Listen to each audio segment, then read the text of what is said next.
Alright, let's see here. Now the green screen is kind of messed up, but let me do something about that. Let's see here.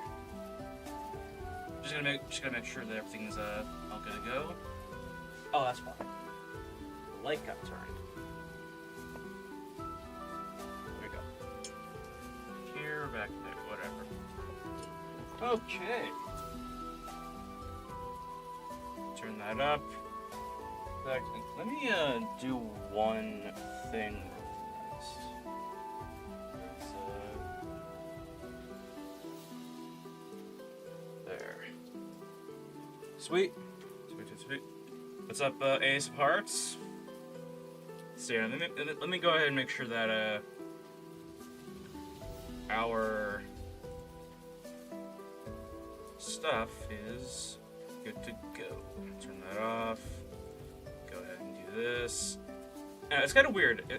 I kind of regret trying to set up a green screen, you know, because like I figured out or realized that every time I change shirts, every time I change outfits, I have to like redo this basically because you know it's a new color, you know, and it's just like damn. But yeah, I think that's good.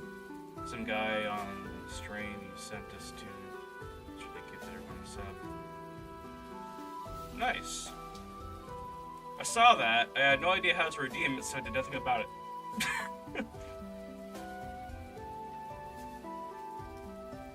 So now I got these. Nice.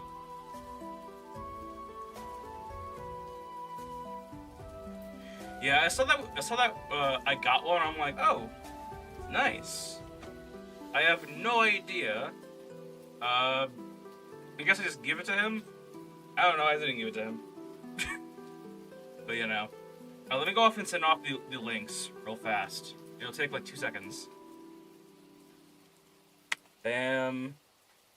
Make sure that everything that I am present up here, and we will get started. And can't forget the... Hold on. The Twitter notification. By the way, if any of you ever, like... What you call it, wanna, like, get access to, you know, the stuff we work on, like, after stream, you know? Or if you want to, like, look at, like, things we worked on, like, in the past, right? A good place to look at that is on Twitter, basically. I post basically everything that's going on, basically. You know, from past stream projects to finished projects, you know, all types of stuff, basically. Food, you know, whenever I'm streaming, basically, the times I'm streaming, you know, so you all know exactly when things are going down, basically. Yeah. Anyway, let's get into this. Alright? Which, by the way, we are so close to affiliate. We just need like 0.03 of a person. Like, literally, I'm not even joking with you. Like, we call it but yeah. Once I get affiliation, this is how it's been working, by the way. So we've had, okay, here's the thing, right? About 5 days ago, we did have 2.98 or 5 average viewers out of 3. We did have that. We fucked up on a stream. We had less than 2. We went down to fucking 2.80. Our last stream went well, so now we're back up to 297. So basically, if this stream goes well,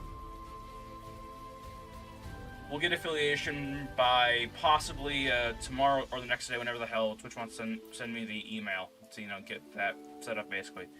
But yeah, we're close for like 1 or 2 streams close, basically.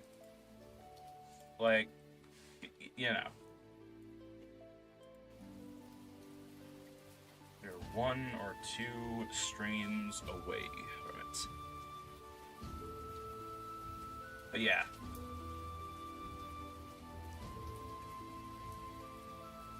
So yeah, that's pretty fun, exciting. So it's our first milestone, if you really think about it. But yeah, also, I should say this too, I feel like it's very important to go over, like, what to expect when it comes to, affiliation, right? Because a lot of people just like to, or a lot of streamers like to just, put up, like, pre-roll ads, or put up their ads, right, and expect people to just deal with them. No. Alright? What I want to do is I want to get rid of pre-roll ads. I know it's possible. I know it is possible, and so that's what I'm going to do. I mean, But the other thing is, too, though, alright, is that we have... Actually, well, what call it? There is something that I believe is a part of the settings for affiliation, and that is the ability to turn off ads. Turn off ads, basically. Now, what that means is, which I'm not opposed to, by the way. I'm not trying to be out here and be like, oh yeah, look at me, I'm gonna do this for y'all, but like, here's the thing, right? We could still gain the benefits of affiliation, and I can turn off ads. Alright? Meaning, no ads will play on this affiliated channel.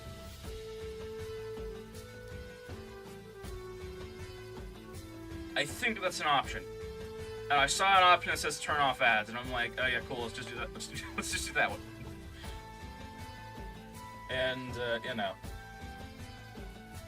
when looking up, the settings for affiliation. But yeah.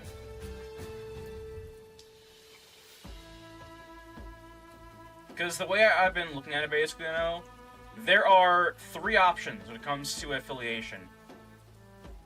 I mean, technically 2. I wouldn't count... whatever. So basically, here's the options, right? So we either can straight up just play an ad every hour, right? That would be a 30-second ad every hour. I would tell you all when that would happen, and we'll just take a break for 30 seconds, come back, refreshed, That would also be beneficial to the art. Because, walking away, coming back, getting refreshed for, and everything that we're doing, basically. Fucking... The other option, option 2, is... The thing is, though, if I do that, first option, right, play an ad every hour, y'all will get a pre-roll ads unless I play an ad at the start of the stream, but after an hour, that's when pre-roll ads are going to come in for anyone who comes in after that time, basically. The other option is to play 90 seconds of ads every 30 minutes. That would remove pre-roll ads, but it would be way more tedious, in my opinion. Because 30 seconds, like 90 seconds of ads every 30 minutes just doesn't sound too fun, in my opinion.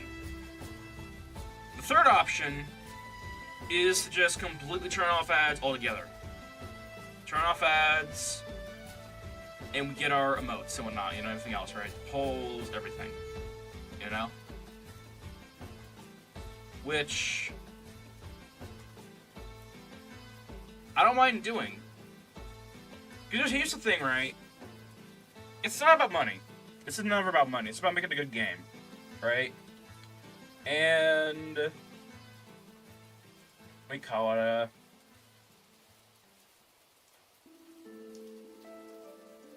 it's not necessarily going to really have an impact on the channel now, or at this point.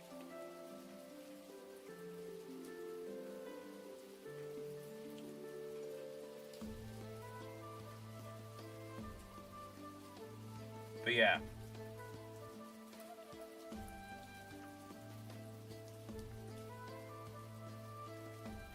I don't know. Those are the 3 options, basically. I will possibly throw up the first poll ever to decide how we want to deal with ads, basically. It'll be in one of those 3... It'll be in one of those 3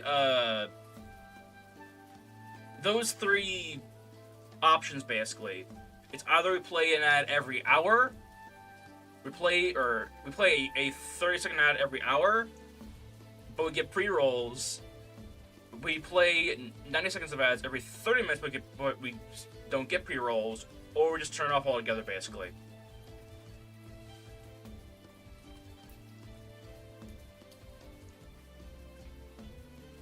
But whichever one y'all decide, I will do. Alright?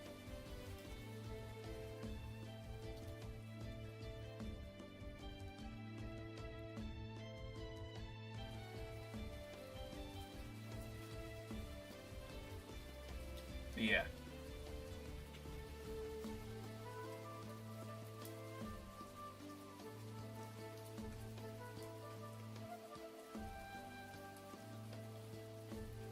Anyway, so let me just talk about how we're doing now, actually. So basically, what we are doing for this here, this belt, is I'm retopologizing the pouch right here, and then I'm going to be copying it over to these other pouches, right? Instead of going in and retopologizing and working on each individual belt, I'm literally just going to work on one pouch. It's a belt. Instead of working on each individual pouch, I'm working on the singular pouch right here, copy it, and just move it over to the other sides, basically, That way, I cut the work down by 1/6 of the work, basically. That's one of the tips and tools that I always try and tell people when it comes to modeling, basically, Make things easier for yourself. For the love of God. Make things easier for yourself, and things will become a lot less stressful, A lot less stressful. I do this stuff. I'm gonna go ahead and set all of these. Right. So wait for that to do its thing. As that is doing its thing, let's go ahead and open up ZBrush. Alright, let's go for the giant window, basically. We're also working on individual pieces for a weapon shop map. Weapon shop, scene and whatnot. But yeah. Actually, let me see if I can do this. If it could. Man, that works. Oh shit, that works a lot better, actually. So, yeah, like this. It'll literally not come down just making a bigger green screen. Whatever. But yeah, so gonna be working on this window, but first I want to really crack down this belt here, basically. I'm gonna crack down on it and make sure that we get this belt perfectly optimized for y'all. One of the things that I always say, that I always try and fill in your minds, is that games are all about fun. I mean, games are all about the player, basically, And one of the things that I try and do with that is I try to make sure that everything is heavily optimized, basically. Optimized not only for, your computer hardware, but because, having optimized or heavily optimized pieces, right, or models allows for some very fun textures to be made, basically, So one of the things that I'm doing, by the way, and I'm gonna go ahead and just single this thing out, alright, this low poly pouch. So basically what I'm doing is I am taking the, I am going to be taking the pouch here, and I'm going to be consorting it down to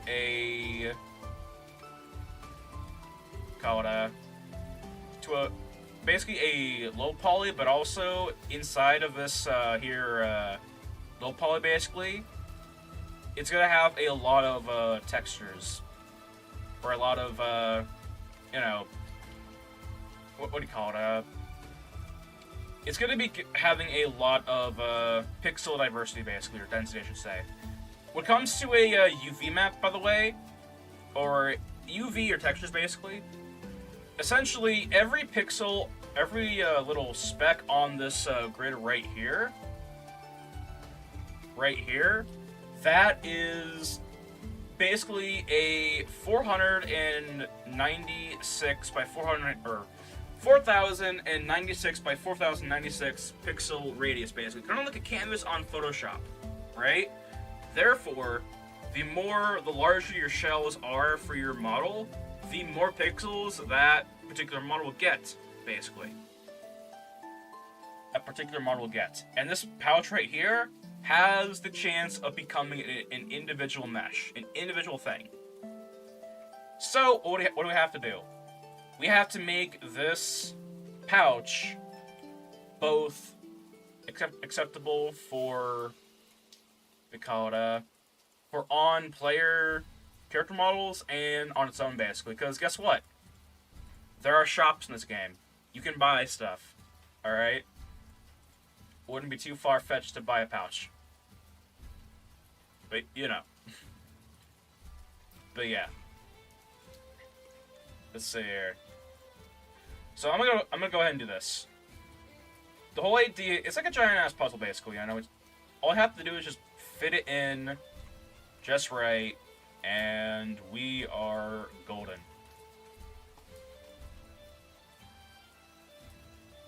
Like so. But yeah. The rule is to, in fact, I'm gonna do this right now. I could probably possibly do this. Hold on. There was a way to turn on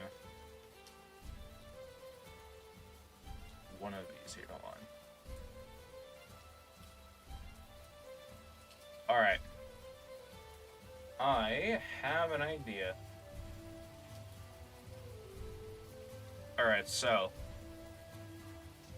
when it comes to the UVing or not of this board, I think... whatever. Trying to find the tool that allows us to see if, like, anything is on top of each other, basically. Whatever. Let's highlight everything, and I'll go ahead and put a... where was it? Whatever. Let's go ahead and put on a wireframe. Oh, it takes down. There we go. So everything that is like selected here, basically, NL. These are all of our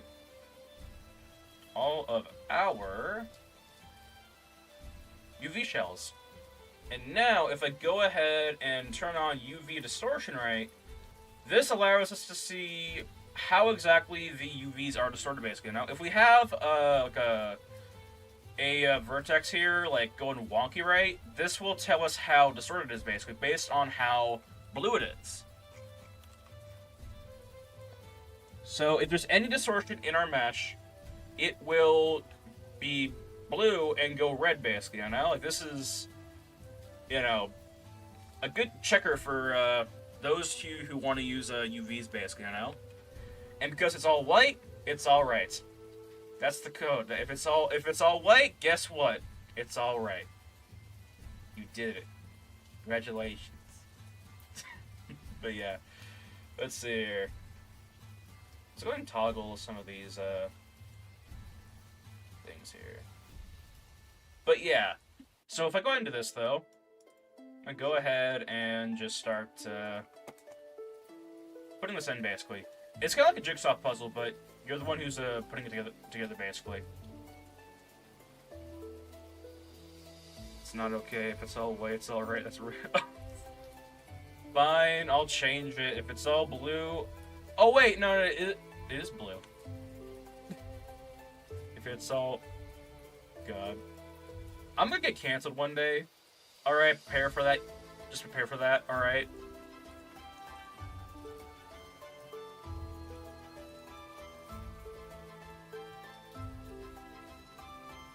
I'm gonna get canceled one day. I know I'm gonna get canceled one day.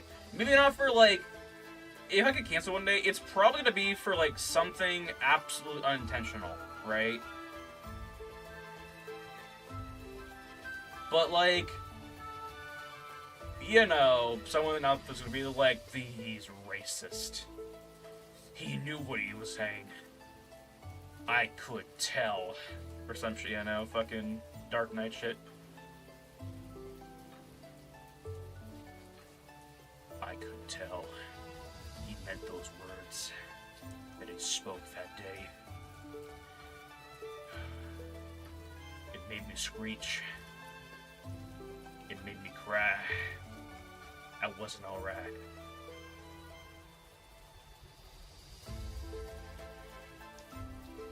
Everything wasn't right, so it wasn't alright.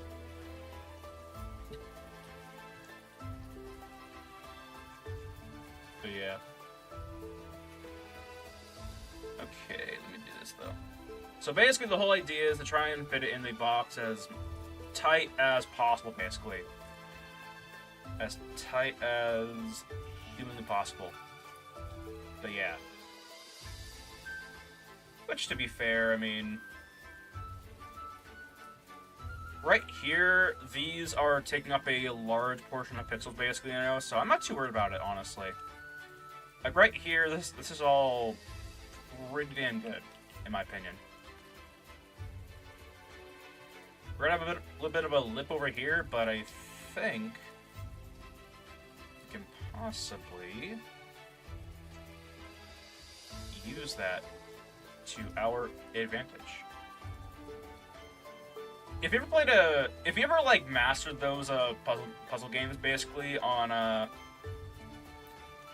like a console or some shit, you'd be awesome at this UVing stuff basically, you know. It's kind of funny, right? I feel like a lot of these tools and not that we have in these programs, right? They're probably built off of like, you know, those small games, you know? Because you can't lie, this is like one of those puzzle games where you're supposed to like fit all the pieces in the box perfectly, you know? Fill in all the spots. This is like identical to one of those games. So I probably played one of those games and thought, we could use this.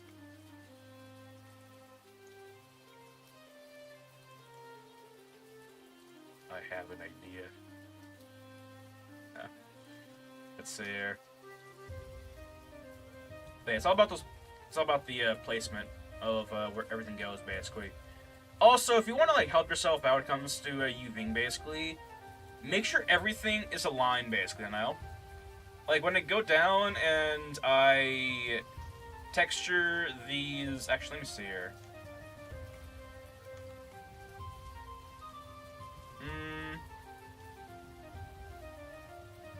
Do I want to?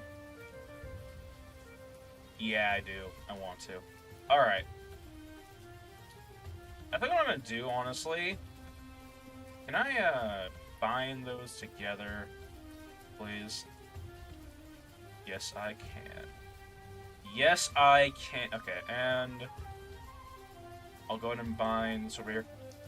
Basically, if I don't have this thing all connected as one shape, then it is going to be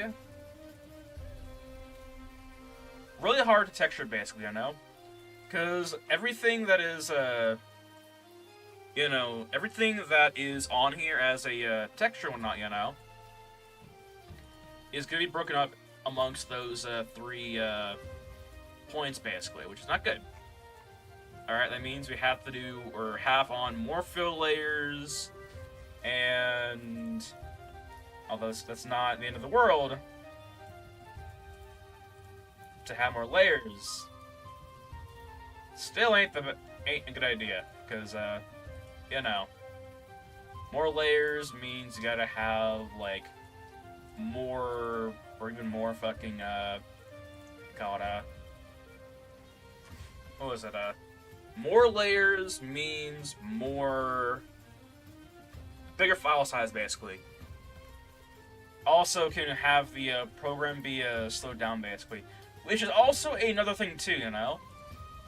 Some of y'all out there are probably thinking or wondering how can you use these programs without having a powerhouse computer, you know? You might think it's impossible, but really, all it is just knowing how to manage these, how to manage all of these programs, basically, you know?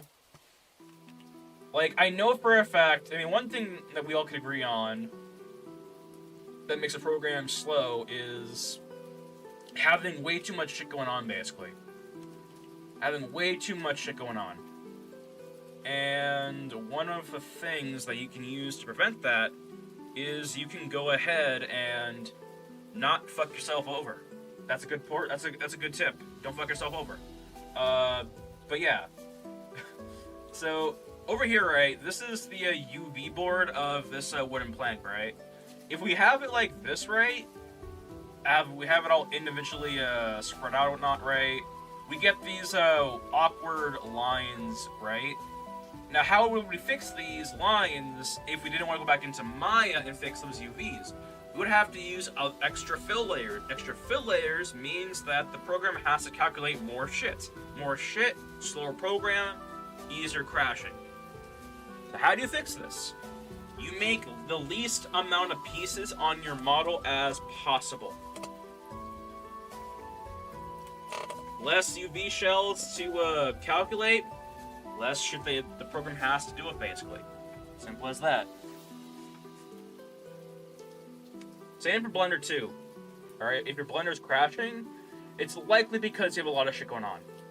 Alright, and what I always do, right, in ZBrush, is I always hit the tool, the dynamic tool, to hide certain, polygons as I move the mesh around, basically, right? Usually with higher poly models, like the Branch or David Strong, right? Because David Strong has about 1.5 billion polygons on them, right? Or zeroing them down to about 50,000 polygons with low poly.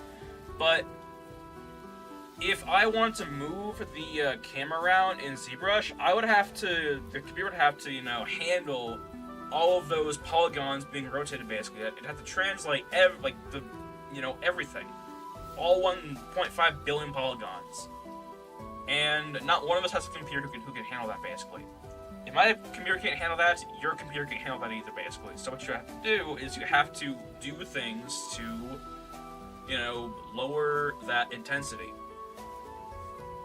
That is literally what is a whole skill of its own when it comes to,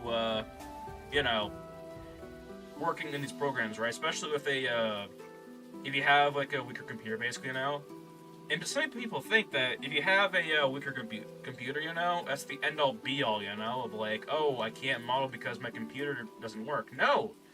That ain't the case. Or you can't model because your computer doesn't have the right parts or not. It's like no. You just have to be smarter about how you model. Simple as that. Okay, I'll tell you this, actually. I'll tell you a little bit of a story. So, like, when I finally buckled down and got a better computer, or a better, started finally putting parts into my computer, basically, right? This was back in 2014 when I was doing, like, 2D animation and whatnot. 2D animation. And what happened was... What happened was, my brother and I tore my computer open to see what exactly was the mess, basically, right? What was in my computer that we could salvage, and what was in my computer that we could, potentially, still use when getting a better computer rig, right? I used this computer for damn near, like, 7 years straight at that point.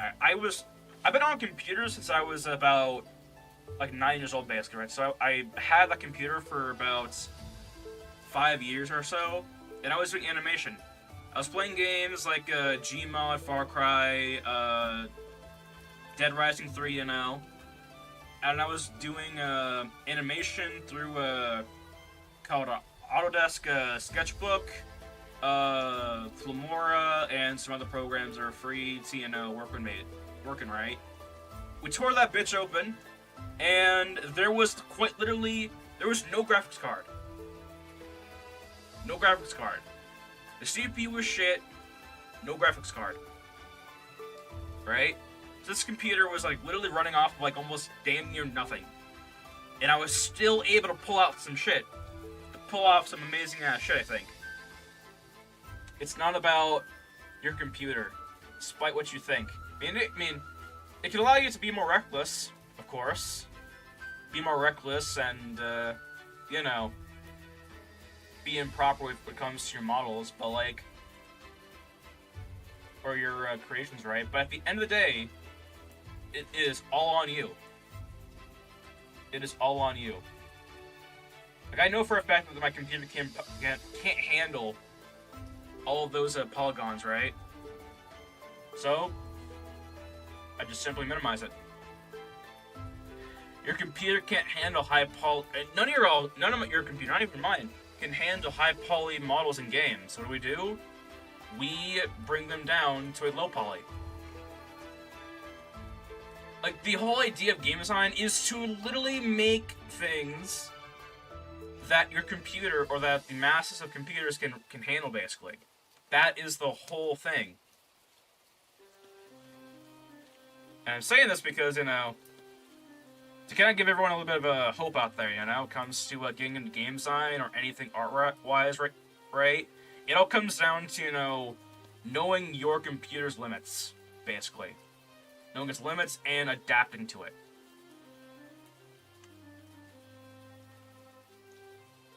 Adapting to that shit. Better computers are always cool, always helpful, but all you have to do is adapt. I'm going to go ahead and single this thing out. But, it may sound very cheesy, but, like, just do that. Just do that. But, yeah. I'll do this, actually. I'm going to go to my, creator dashboard.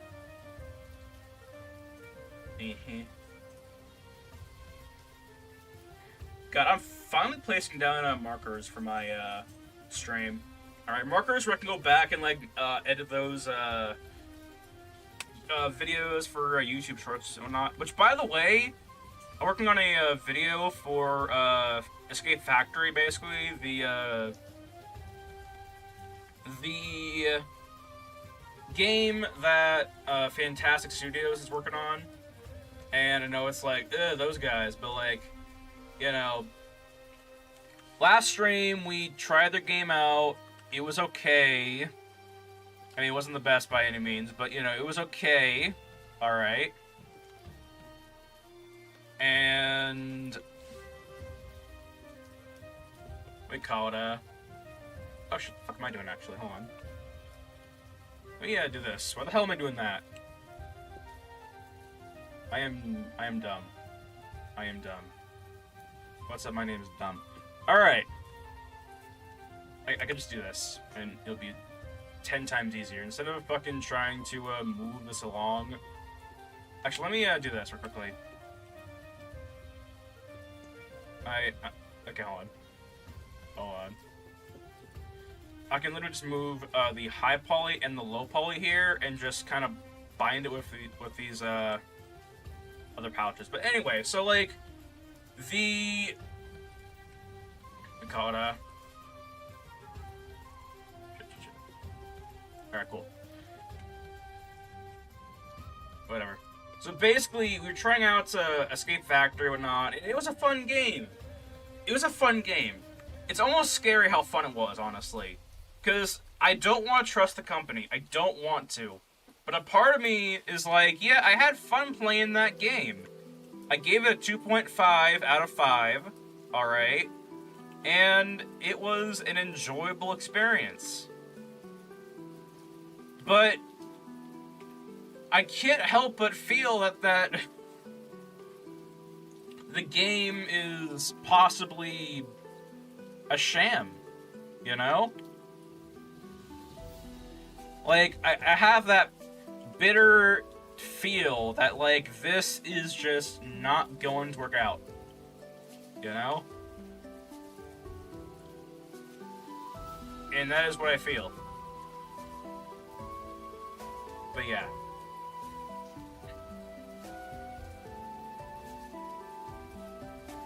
That is just how I feel. But yeah. So that is the God's honest truth. But yeah. So like, when it comes to all of that, you know, I plan on releasing that in a long-form video, alright? Long-form as in, you know, I'm gonna try and, like, dumb it down in, like, 10 minutes or less, basically. Basically what I'm doing, I'm, like, going back to the other stream that I did yesterday. I'm chopping down all the important bits, then upload them onto YouTube, basically. I want to get into making, those, short-form, contents, basically, right? But, like, the content regarding, you know, game design, not like doing news type of shit, right? Like talking about, you know, like TikTok trends and whatnot. That could be set up, that could be talked about here, alright?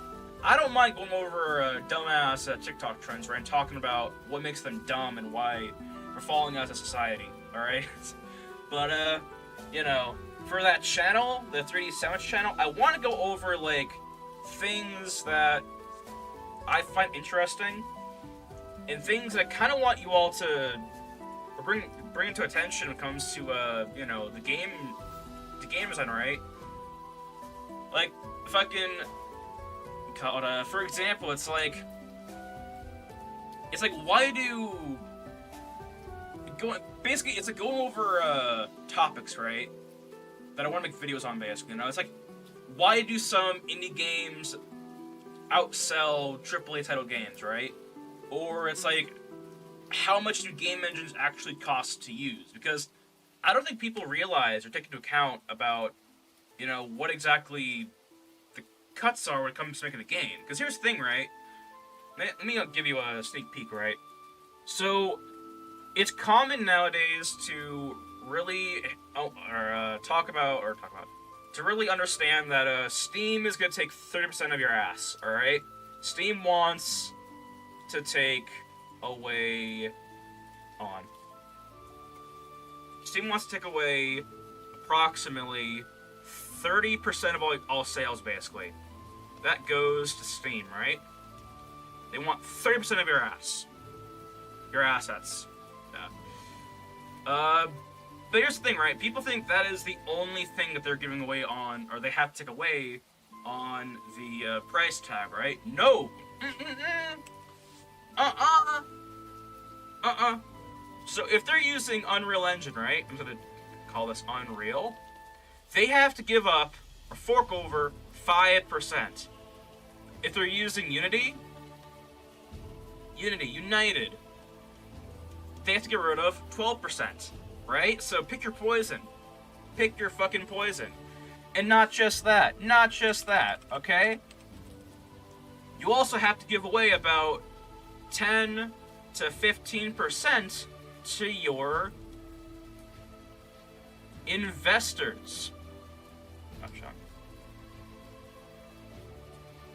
So, hold on.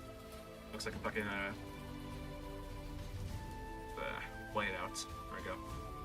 So, 30% from Steam, 5% from Unreal, 10 to 15% for your investors, more in some cases. I mean, I've seen shit going for like damn near like 20%. Oh, not. That's a lot of fucking money. So if you account for Steam, Unreal, and the investors or not, you are approximately you are forking over about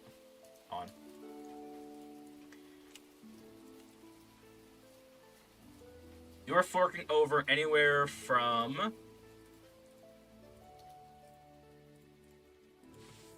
60 shit from yeah, come on, 62% to the lowest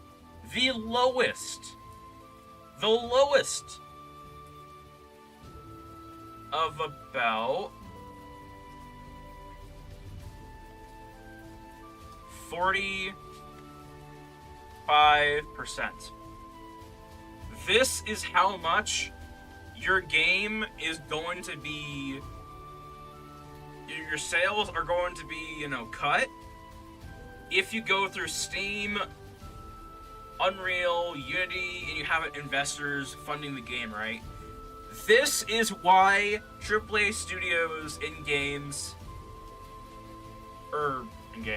this is why AAA studios kind of suck. Because at the end of the day, if you make $1 million off your game, you're probably only going to be seeing approximately about fucking anywhere from fucking 55 to like 40% of that, or 38% of that. Like, that is some shit. That is dumb, alright?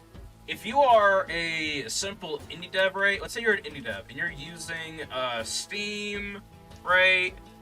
You are a indie developer, and you are using Steam and a program. Let me see here. How much does GoBot take? Or Godot, I should say. Godot's revenue fee. Or share, say. No, GoBot does not take cuts of game revenues. Yeah. Okay, so if you use Godot, Steam, then you're only getting rid of 30%.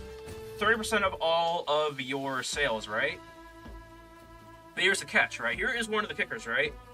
If you decide to use Unreal, alright, and you sell your game on the Epic Game Store, you only have to pay 13% of all your revenue. If you don't have any investors choking out fucking 15-20% of your revenue, Steam taking out 30% of your revenue on Steam sales, that's a pretty big fucking margin. That's a pretty fucking big ass margin. That means that, if your game... Basically, that means if your game sells, about 100 grand worth of copies, or it makes a revenue of 100 grand, right? That basically means that fucking...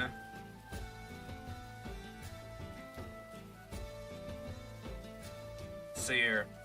I'm just doing the calculations here, basically. That means you'll be making about 87k, but if you were doing this on a fucking...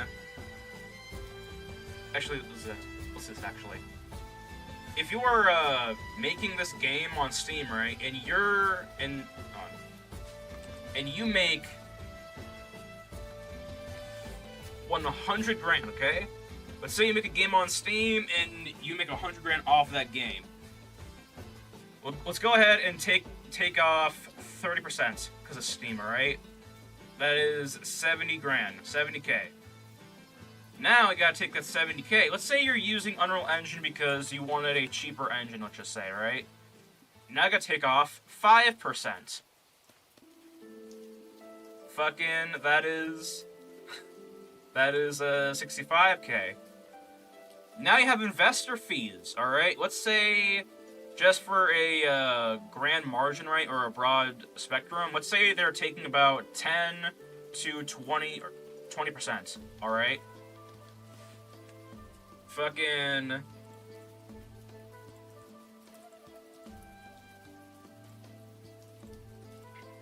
that is another. That is around. Let's see here.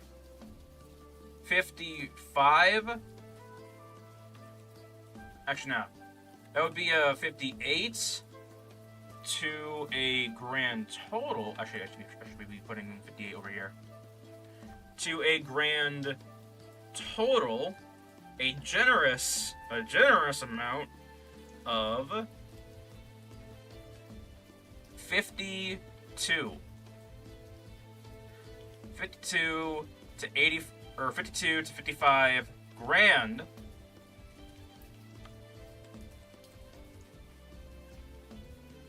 for every 100 grand that game makes. And if you are selling your game for, let's just say, you're selling your game for,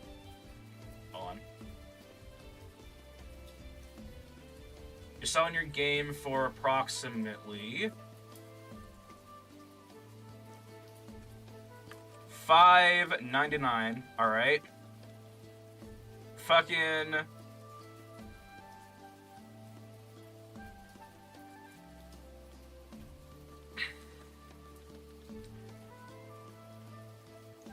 Hold on.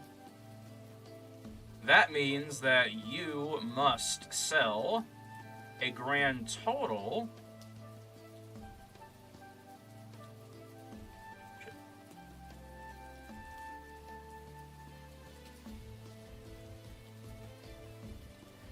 of $1,666 just to make the 100 grand, right?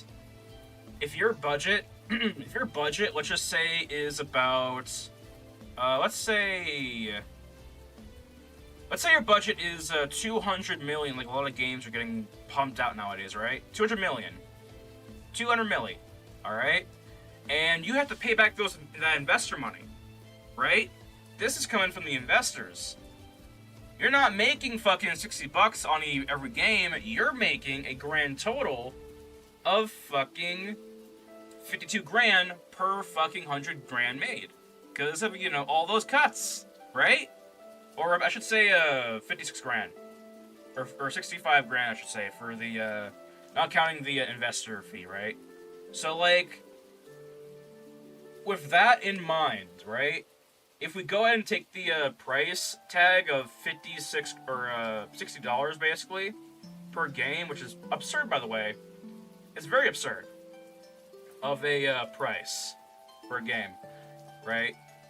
If we go ahead and take that $59.99, take off 30%, right? That leaves you with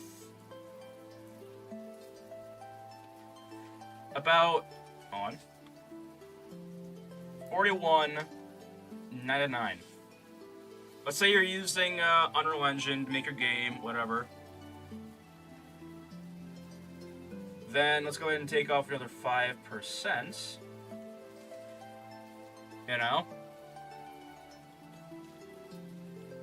Minus 5%, because it goes to it first goes transferred through Steam, that goes into Unreal.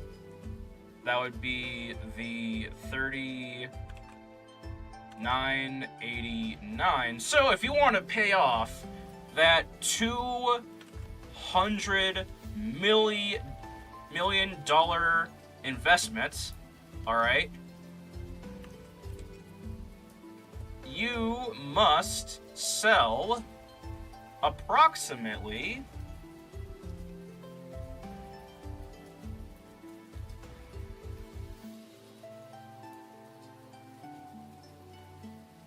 about 5 million copies. If you don't, this is the number, by the way. If you don't fucking basically reach Elden Ring or Wukong levels of success, you are fucked. You are fucked. Right? Like, going off of this number figure, right? in order for a game like Suicide Squad or Concord or a lot of games that have been shitting the bed recently, in order for them to make their money back for the investors, in order for them to make their fucking cash back, they have to basically make a game equally as impressive as Wukong, Elden Ring, or one of those conglomerates out there, basically, right? Can you imagine Suicide Squad being on par with a game like Elden Ring or Wukong? You probably can't. I mean, I personally can't imagine it. All right, I can't imagine it. Especially Concord. All right, Concord was bad, but in order for them to make their money back with that $200,000 investment or $200 million investment, they'd have to have sold 5 million copies. They only sold about 600. Or what was it? 30,000? 30,000, I think. I don't know. I heard they made $1 million off of that game, which they haven't, by the way. Like, $1 million is a severe, I should say, it is a generous speculated number, alright? Because you haven't taken account for, like, you know, Steam or, you know, cuts with Unity. I think they use Unity, I believe, for that game, or Unreal. I don't know. But yeah. For every milli you make off a game, you might as well call that 600 grand after taxes, basically, you know? Like, shit. Fucking... But yeah. This is kind of what I want to make my YouTube content about, basically, and I was going over all of these numbers, right? And much other topics, right? I already have, like, ideas, you know? Like, fucking the dark side of crunch culture and game development, how games with massive budgets still fail, what happens to game developers after a studio shuts down, why do some indie developers outsell AAA title games, how much do game engines actually cost, why are some games rushed to release, behind the scenes of DLC and microtransactions, basically. I want to basically lift the curtains up, and show you all the fuck that shit that's happening back here. Like, fucking, what the fuck's happening back here, you know? I want to show you all what the hell's behind, you know, door number 3, 4, and 5, alright? But yeah. That is the type of content that I want to show and reveal, basically, you know? Basically, it's going to be an FYI channel. But, you know. And it's not to hurt the gaming industry, it's literally to bring attention, basically, you know? Bring attention and be like, yo, this is what's happening. You know? I want to call out companies on their bullshit. Alright? I want to really address, you know, what exactly is the feel of working for a game studio, you know? Or, you know. Like, what exactly is, you know, what happens behind the doors, right? Behind the computer screen, you know? And I'm not saying this, you know, because I think people don't understand. I'm pretty sure people understand what the hell, you know, is happening and whatnot, and, you know, why everything is messing up and failing, but, like, you know, it's one of those deals where it's like, you know, the more you know. The more you know, the more we can prevent. But yeah. I'm going to go ahead and put this up here, though, as extras. Alright, with that said, the pouches are now done. Yep. Fucking E. Okay, now let's go ahead and... Let's go ahead and title all this and whatnot. Alright, I'm gonna go ahead and do this right. So, now that I have all of the pouches, you know, like, copied and, like, brought over around here, basically, you know, I can now simply just... I'm gonna do this right now, actually. I'm gonna copy all those groups, and I'm gonna go up here to, where was it? Edit. I'm I'm gonna go ahead and press ungroup, right? I'm gonna hit all of the low pouches and whatnot. I'm gonna go ahead and put those in a group. Then I'm gonna ungroup that. That way I don't have to move those in the outliner tool, right? Now all of those pouches are perfectly synced. Simple as that. If I were to texture one pouch, I texture them all. And that's pretty good. That is actually pretty fucking good. Alright, so, but just, you know, for simplicity's sake, I'm gonna go ahead and bind these together basically now. Gonna go ahead and bind those together. Same for the high polys. The high poly models or not. Come on. Oh, right. Make sure that everything is busted up on the history being deleted. But yeah. I don't know. Eventually I want to start making content around, like, you know, like, what exactly is happening in game design, basically. And I, like, what the hell... Like, because I feel like one thing that I kind of, like, realize or notice whenever I watch, like, Moist Critical or like Asmongold or other streamers or content creators, right, is that a lot of times they like to predict things about games. They like to, I mean, they might, I'm pretty sure that they do their research and they do the best they can, but nothing gets more factual than someone who's been behind closed doors. Or behind those closed doors, you know, game design, right? Like, nothing gets more factual. My opinion. Alright? Because if I'm saying it, then you know that it is fucking real out here. You know? Because, motherfucker, I have studied this shit. Not only was I doing this shit, I studied this shit. I studied all this stuff.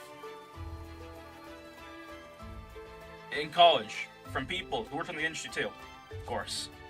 God. I got taught by the guy who worked on a Tomb Raider, by the way. He gave me all types of horror stories. Of game design.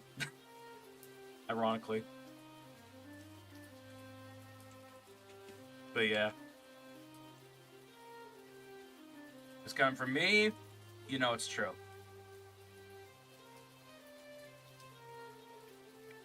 But yeah. Now I'm gonna go ahead and Retopologize this here belt. It's not perfectly symmetry, so I'm not gonna, symmetry on both sides, so I'm not going to waste my time trying to accomplish that. So I am going to just do this. We're back to the blue stuff. Alright, back to the blue stuff. But, you know, it's not as critical as, you know, one might think. But yeah. I'm going to do this though, actually. Wait. Do I want to? I do. Okay. I'm gonna do the age-old shrink wrap technique. Shrink wrap is where you have the faces already, you know, wrapped around the mesh, and you just quite simply just bind it. Basically, shrink wrap is kind of like a balloon effect. I think Asahar, or I think it was you who gave me the idea for call it a balloon shrink wrapping, basically, or shrink it down like a balloon. I'm using that, by the way. I coined it now.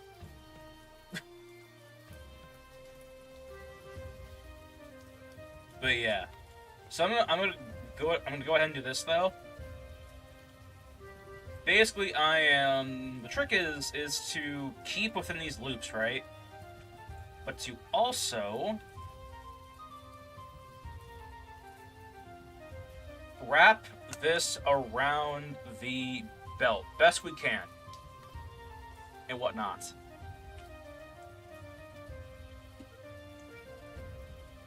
Alright. Best we can. In fact, I am going to... Can I? Oh, and am I finding this thing through the UV shell? Yes, I am. Okay. But yeah. By the way, I had nothing against those other channels, Asmon Go and Moist Critical, but I feel like, you know, a lot of what they predict on game design is purely spectacle, basically, you know? It's spectacle, but, you know, it's not their fault. I'm not blaming them for that. I'm, like, mostly, you know, saying that, you know, I can give us solid information.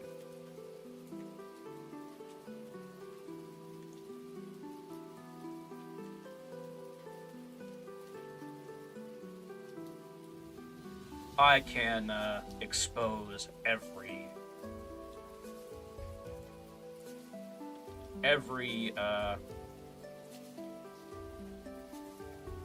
game company for their greedy corporation. No. But yeah. I can expose them. A lot of people can expose them too. Spectacle based. Basically what I mean by that is, like, a lot of times, we call it, in some cases, it seems like they're, like, just guessing what's happening behind the curtains, right? Like, they, assume that, like, a game can make a lot of money, or an indie game can make a lot of money if they simply sell 1 million copies, right?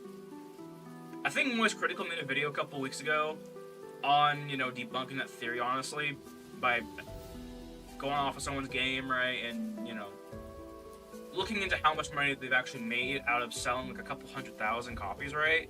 And it was less than a month's rent in the US. The entire revenue of the game that it generated, basically. A lot of times, you know, what I believe they say is purely spectacle, because it's literally just, you know, thought up based on another game, right? It's like, yeah, fucking if Hitman sells 10 million copies of their game, then this indie game, if they sell 1 million copies of their game, they're gonna be rolling in it, right? That's not the case. You know it ain't the case, KC. Like, it is. I mean, you know, first of all, I mean, even if you don't have investors, you know, investing into your game, right? Like, there is no. I mean, the investor money is literally money to advertise the game, right? So if you're making this game on your own, then good luck advertising, basically, unless someone picks it up, right? But you know, that's kind of what investors kind of are good for, right? It's like getting, you know, recognition for the game, right? But a lot of times, right, I just think they give out, like, a ridiculous amount of money for a game, you know? And I feel like, you know, there is a difference between, like, a game that, these companies can manage versus ones that they can't, basically, right? Like, I feel like with a smaller budget, I mean, smaller budget means you can make it back easier, right? I mean, speculate. Wait. I mean, to be used in the words, but... Alright. But yeah.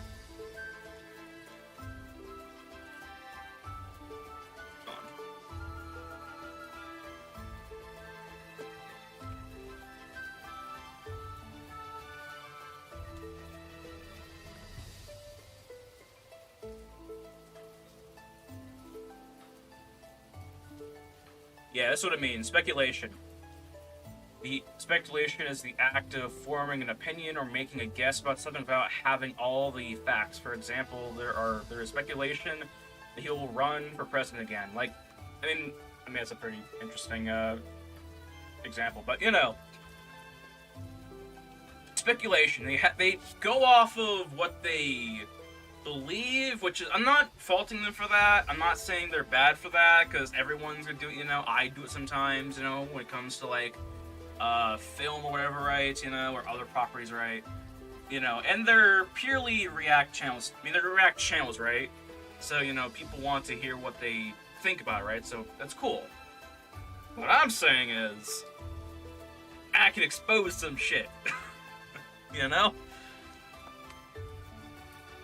can have their speculation. I'm gonna bring them facts. Not to resent them, or make them look bad, but to possibly expose. Fucking, let's see here. We have tons of ideas on that, basically.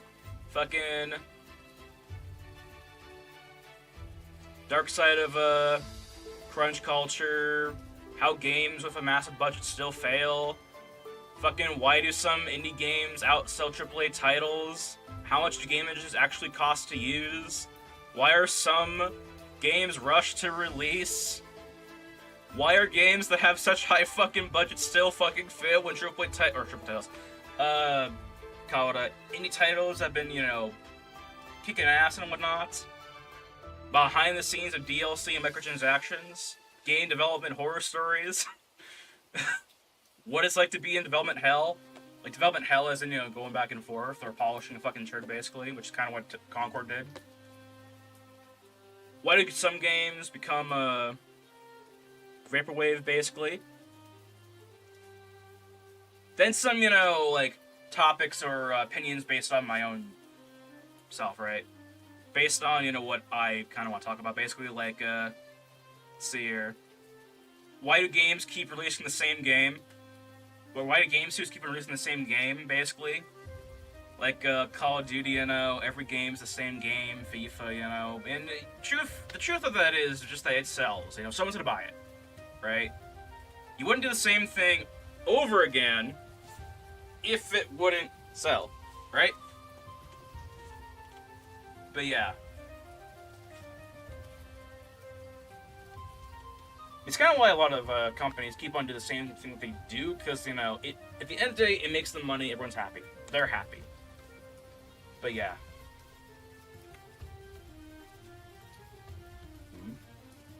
But yeah. When it comes to, let's see here.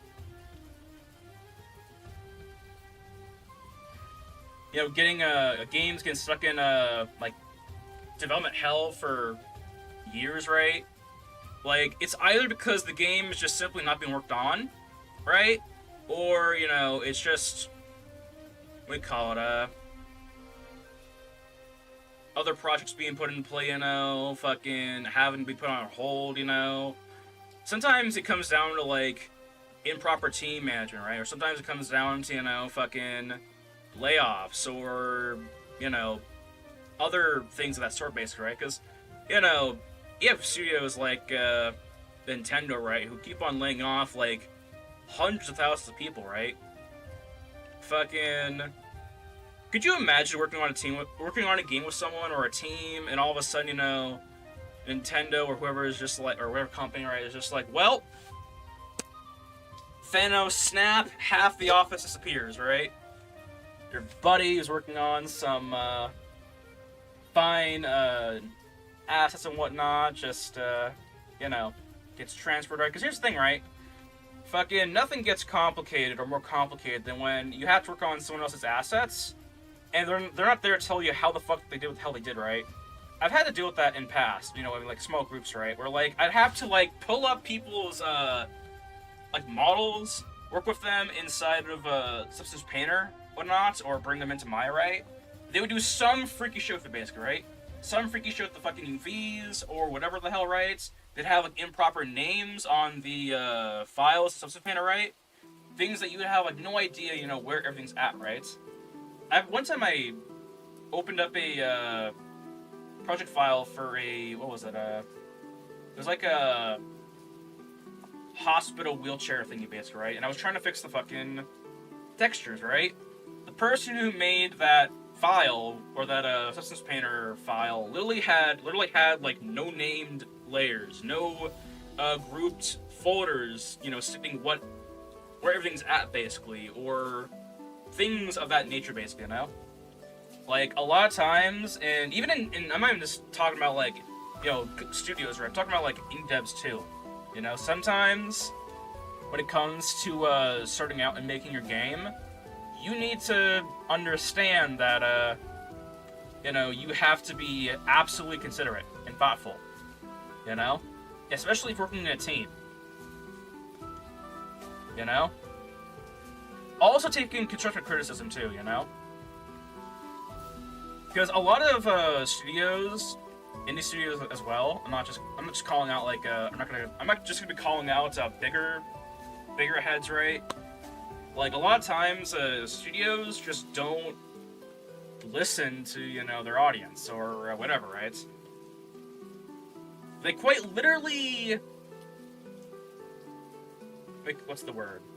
Just do what they want, and that's fine to do what you want in a game, right? But if someone's saying yo, or or general mass of your or a game population basically is saying yo, we have a glitch here, we don't like this, can you change that, or whatever, right? If they're not a fan of something that you implemented in your game, you know, you should probably do something about that, right? Because you know, at the end of the day, those players are what allow you to become a game designer in the first place. But yeah. I also want to have my own version of speculation too, you know, like my own we call it beliefs, you know, thoughts, concerns, you know, of like the future game designer, right? Because, you know, we have AI taking over, right? Have you all seen the AI of the Doom clone, right? The Doom clone, holy hell. Now, I'm pretty sure we're far from using AI in games. I mean, we probably already do, you know, but like, in very small sections, right? But like, making, or having an AI just generate a whole ass game, right? God. I watched this Doom demo, right? Like an old Doom game, basically, right? The one where they had 2D stills instead of like 3D stuff, you know? I mean, they had a 3D ass world, but like, you know, it was like image planes, right? Fucking God. It was glitchy, not faulting the, you know, the game itself, because, you know, it's made for AI, you can't really get mad at it, you know? Like, it was like, what do you call it, it had glitches to it, basically, where, like, you couldn't see enemies more than, like, 2 feet in front of you, basically, but they could still fire at your ass. They could still fire at you and detect you in the game, right? Imagine that, right? Imagine playing a game made by AI and, like, all of a sudden enemies can spot your ass, but you can't see them, right? But you're supposed to be able to see them, right? But yeah. Let's see here. You could create a game I worked on. I'd love to do that, KC. But yeah, which by the way, KC, I kind of want to tell you. Fucking last stream, we checked out, what was it, Escape Factory demo. The same company worked on, what's that one game? The day before, basically. The same company, right? And I gave this game an honest critique, basically, you know? We couldn't go down here and give it a review, so I said, fuck them, let's put the review in the discussion posts. But yeah. I gave this game a 2.5 out of 5. Alright. And, let's check out The Last Hero. Let's see here. I'll look into that. Is it on Steam, or,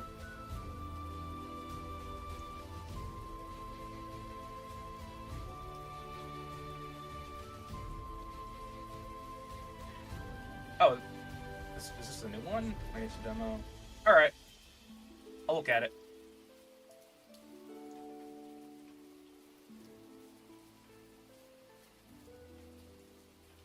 Just into downloads malware? No. But yeah, I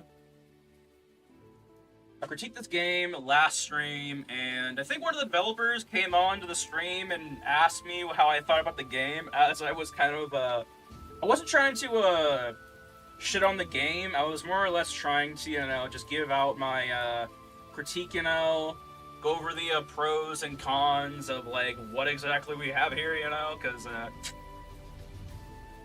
it's a fun experience, in my opinion. I had fun playing this game. It's just there's a lot of problems that not that I faced, but other people faced that would ruin my experience. For example, this game, Factory Escape, it's basically Fall Guys, except you're working as a team and not against each other, basically, right? The objective is to go through an obstacle course and not die and get to the end. Simple as that, right? You complete puzzles, you complete little tiny trials, right, basically, right? And in some cases, we had players falling or like respawning. They die, respawn. They fall off they spawn like in the air off the platform. They die just from spawning back in, basically. Their life in the game was reduced to a 2-second fall at the start of the game. There were some times where we call it some moments where like these key items that we needed to like open doors would just disappear. So it would have to like so some players would have to like restart their entire game and whatnot. And this obstacle course thing could take anywhere from like 20, 30 minutes to complete, right? So if you're like 30 minutes into this obstacle course, right, and the orb disappears to or the key to, open up the next door disappears, right? You have to fucking hit reset. And if you're playing with a bunch of randoms, right? Chances are not everyone is going to stick around, basically, right? That's one of the glitches, right? Another glitch was one of the mechanics of the game wouldn't like work, basically, right? Like, for example, in some cases, you couldn't get these life packs at these designated statues, basically, as in the prompt to access it won't show up. That's a small glitch, very fixable in my opinion. It's just like something that just affects the game minorly, basically, doesn't really break the game. In my opinion, if it breaks the game and it has you restart, boy, fix that shit, In some cases, we would have some players not show up, basically. As in, they would become invisible, we couldn't see them. In some cases in this game, you have to go off and do individual tasks, right? There'll be like an obstacle course on the left side of the screen, and another obstacle course on the right side of the screen, right? And so if you're in a group, right, you have to go off, separate, and go grab the orb from each individual path, right? Now, if someone is invisible, you can't see if they have died or not, unless you're in voice chat, of course, which I'm playing a bunch of randoms, so we have no idea, And I don't think you can talk when you're dead. Like, your shit doesn't pop up in the chat. Mine didn't, at least. Unless that has a glitch on its own, which there might be 6 glitches instead of 5 in this game. But, fucking... can't see players often. We would run into a glitch where we could not see each other or another player. Therefore, if they died, we would never know. This proves to be much worse when you realize that in some cases, you need to disband from your group to go after individual objectives. I played the game, so all this is going over my head. It's alright. I'm also doing this to, go over it to people who are going to be watching the full-length video of this in the future. But, so it was a fun glitch. It was a fun glitch, but it could be very immersion-breaking, right? Because here's the thing, right? If you have 2 people who are going after individual objectives, right, you can't see one of them, you have no idea if they're dead, if they survived, if they're still going through that section of the obstacle course, you have no idea what the hell is happening to them, right? Like, you literally have no idea if they are alive. So if you could have the orb in your hand and go up to the door and like put that key inside of... How can I explain this better, basically? The orbs in the game, they are like keys that you have to place down in a certain area to open the door, basically. It's kind of like Portal, you know? How you have to place the cube on a red button, and then the door opens, right? Imagine that, but you have to have two people go after two different objectives, right? You can't see the other person. So if they die, you have no idea if they did die or not. So, like... You could be sitting there at that button, waiting for your partner to come back when they're dead. They've been dead like 5 minutes ago. You know? Because you didn't see them die. Because they were invisible. That is a very interesting glitch. It was fun, because, you know, it was like a realization, like, oh, you're dead. It was funny, but... You know...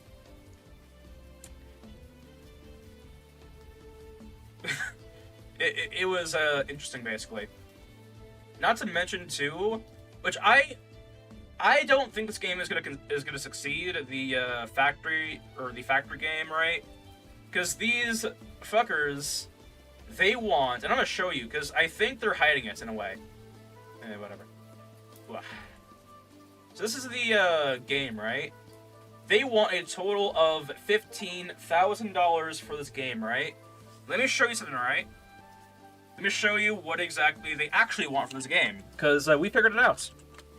They don't just want 15 grand for this game. Alright, let me go over here. Where was it? Kickstarter.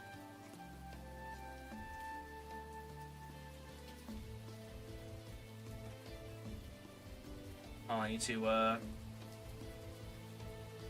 into this Kickstarter. These people had like 26 backers basically, and good God, there we go. Kick track.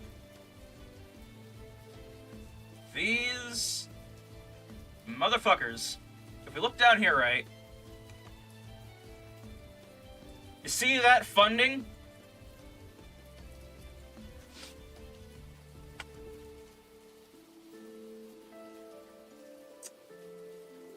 That $20,000.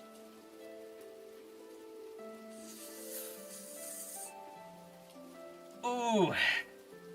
Average daily pledge of $700 or about $83, right? I cease to believe that is actually happening, right? But yeah. Shit. Let me see here.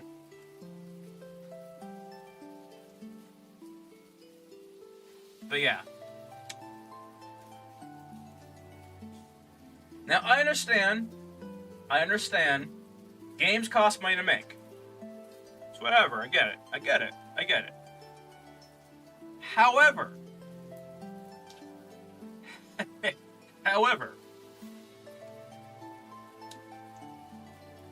This is the same studio that worked on a game called The Day Before, which was a game that quite literally scammed a lot of people. Whoops. Day Before scam. Let me see if we can look into this basically. I really don't want to go through I want to go through a entire video of it, but let's see here. So the day before, can you look up screenshots of this? And yeah, so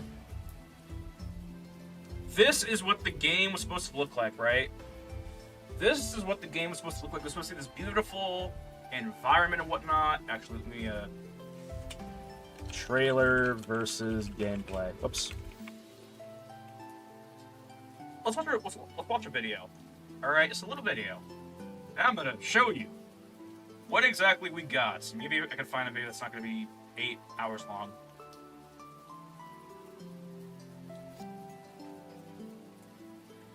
So, alright, let me put this on a high quality so we can actually view this together.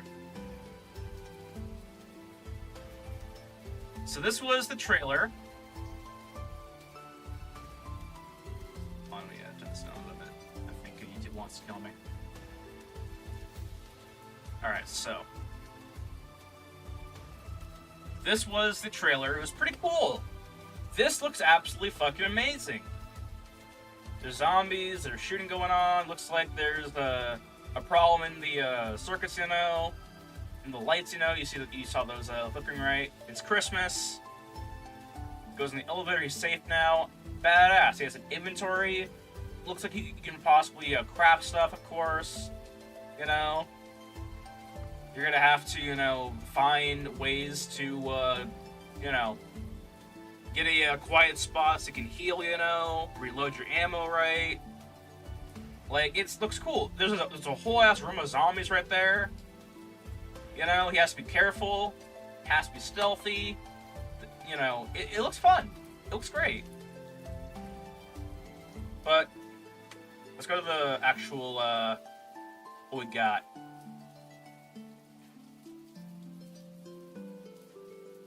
That was cool or whatever. Now here's reality. Here's what the game actually was. Wow! Look at all of this, bullshit and whatnot. Just wait. There's almost no zombies around.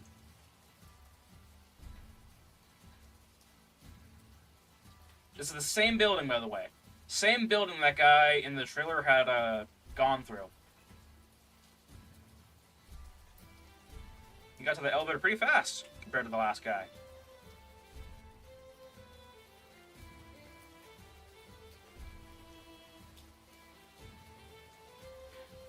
Maybe the last guy was just trying too hard. No. But seriously. Let's go through this base. Speed this up a little bit.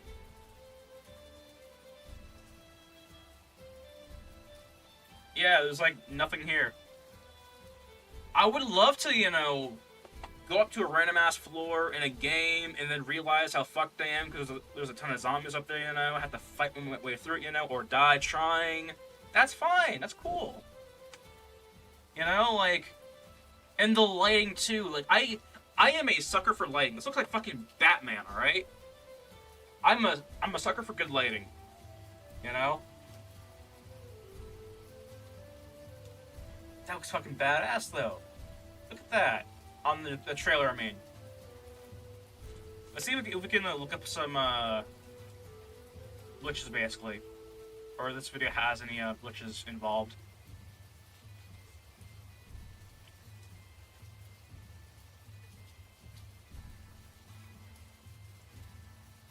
Why are you giving to that studio? Oh, because everyone was doing it before. Everyone gave this studio so much attention that at this point, I mean, it's like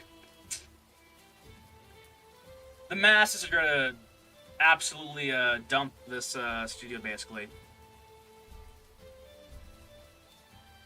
In fact, they already are with their new demo. But yeah,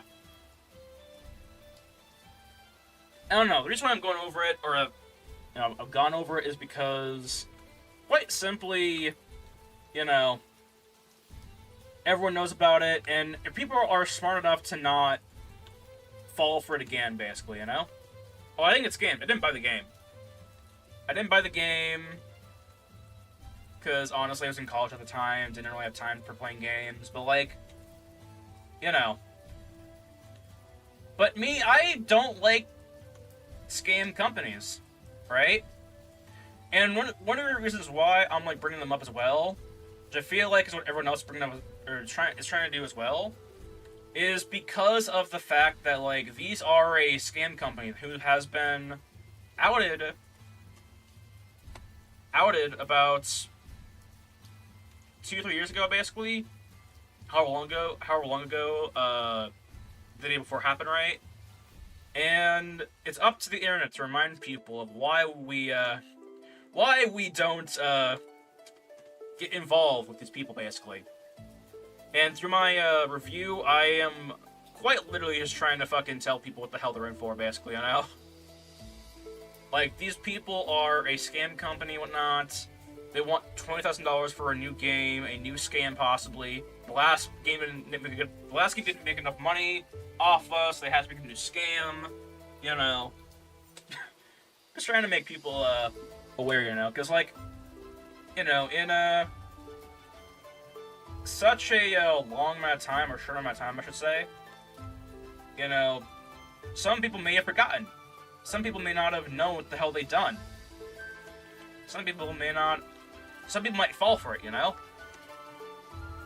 And that's kind of why a lot of, you know, not just me, but other people out there like to bring up those companies, you know, because, like, just don't fall for them, basically, you know? Bring it to light, and everything's alright. But, you know. And I'm pretty sure it goes without saying, you know, but, you know, there's people out there who just don't know, you know? But, yeah.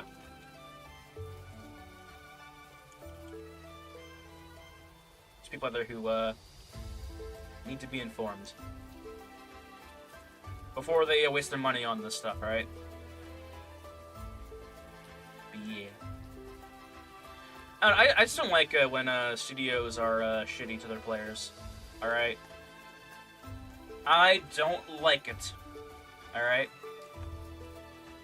It's kind of why I stuck with this game called Puppet Master for a long time. You know? Puppet Master, actually. Let me, I know, Mercury, I'm gonna bring this up again. Get ready for this topic. But yeah, Puppet Master. You know, I madly respect the main dude who works on that game, because he does it for his players. He does it for his community, you know? And the game is fun, but, you know, I have a biased opinion, or an unbiased, I have a biased opinion on the game, because, you know, I worked on the game.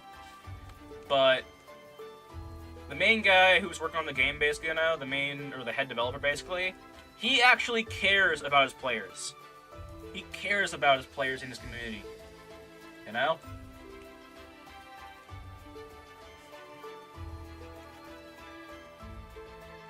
Fucking, I kind of want to put my attention, or use this content, or my platform, if I ever get a platform on here. Puppet Master. The game on Steam. Hold on.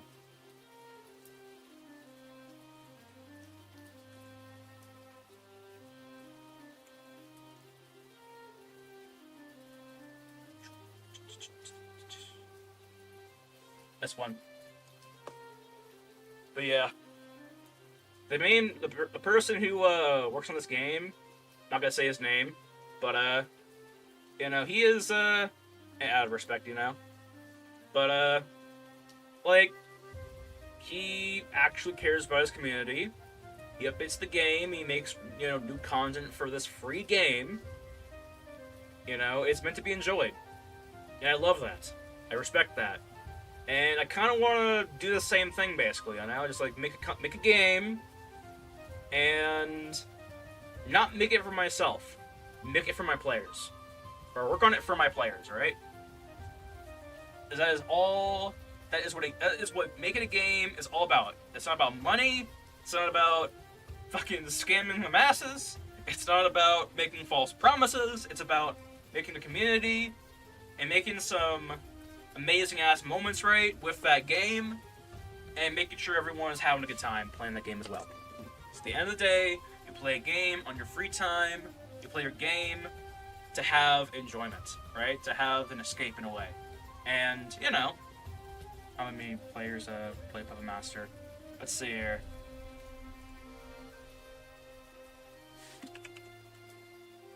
So player counts. We got to the charts and not.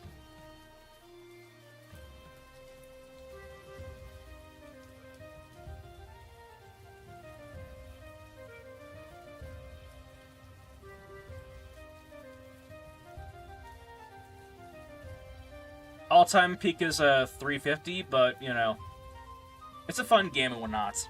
And you know, we have a whole they have a whole community around it basically. I don't work on I should say this, alright. I don't work on Puppet Master anymore, but you know. Let's see here.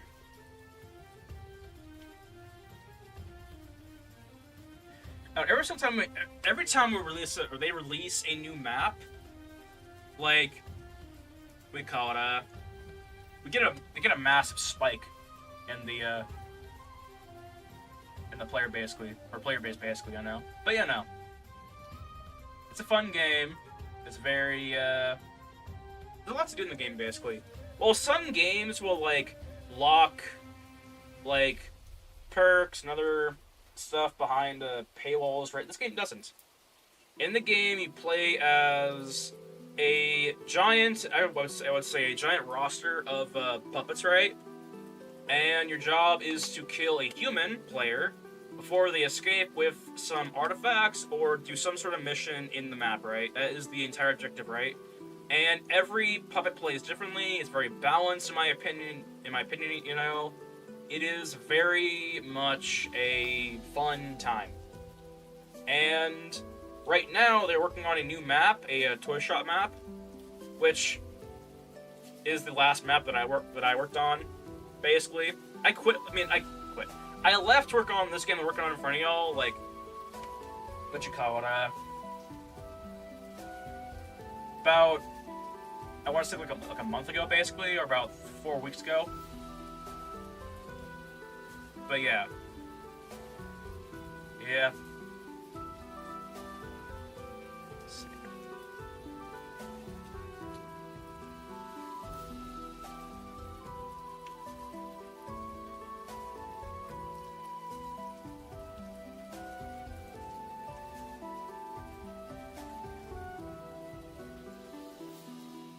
Do this real quickly.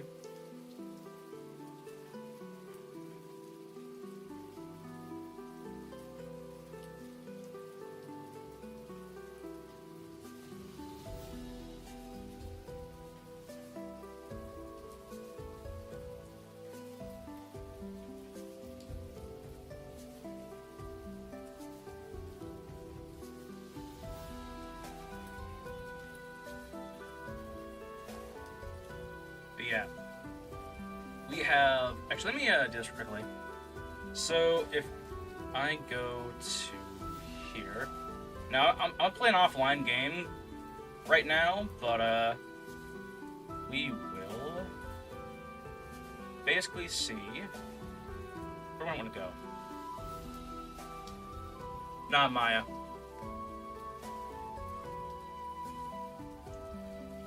Let's see here. Which floor do I want to go to? That's the thing.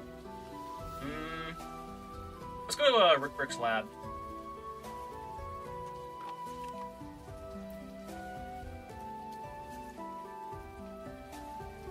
Let's go puppets. I'm gonna go for Blade. Blade's my favorite, by the way.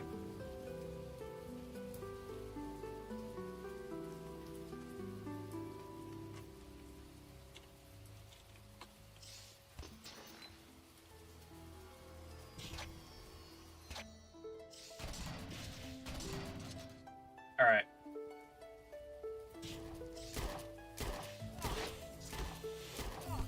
Ooh.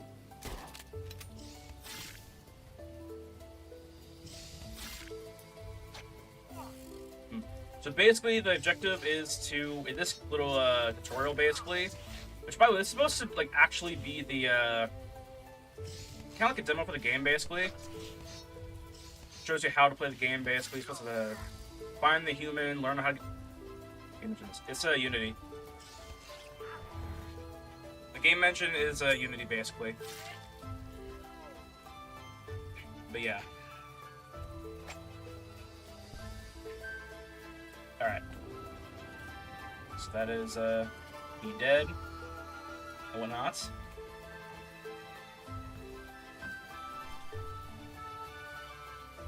So basically, as puppets and whatnot, you're supposed to run the map and whatnot, and kill the human, basically. In this little game mode, you're supposed to like find like 4 raven statues, or 5 raven statues. Go off and get a pyramid totem, and return back to the trunk basically. But yeah. Also, I want to say that too. This game started development in 2014, so yeah. Let's see here. I'll join Manhunt. Let's see if this game really. I'll be a 6-shooter, or better yet, nah, yeah. I'll be Blade. I'm a sucker for Blade, honestly. Blade is fun to me. It's a enjoyable. Oh, they're about to win, I think. Okay.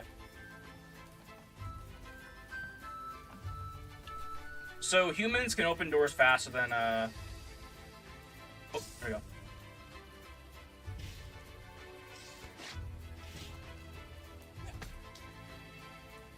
And if you get damaged or not, all you have.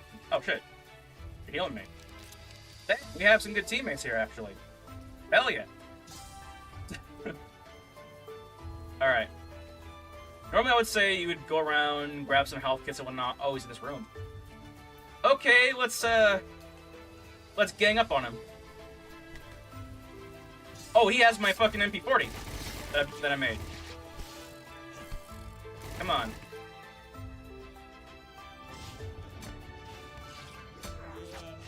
Alright. I think I'll be 6-shooter now. 6-shooter is like my second favorite because he has guns. But yeah. He's also the slowest, so we have to keep that in mind.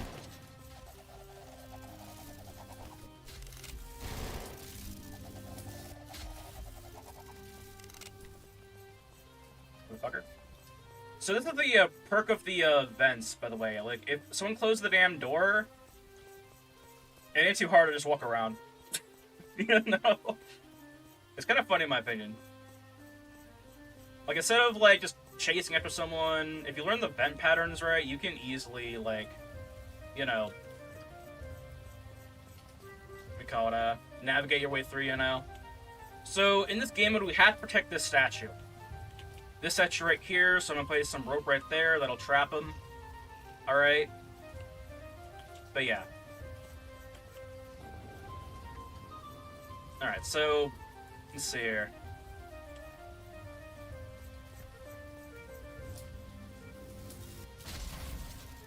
Alright.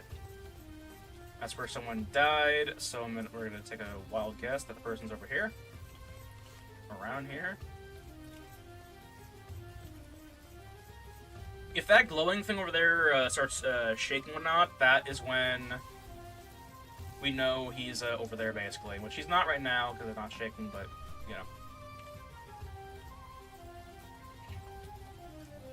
Okay, so place a rope right there. So essentially, what that rope does is it stun locks them for like 6 to 3 seconds, I believe. I don't know.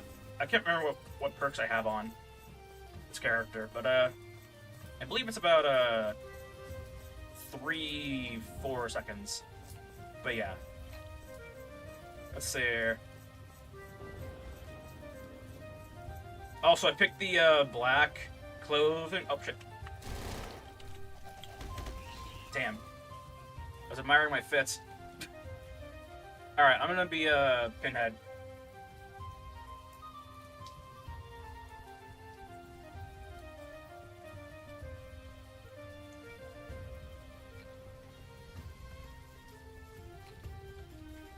Let's see here.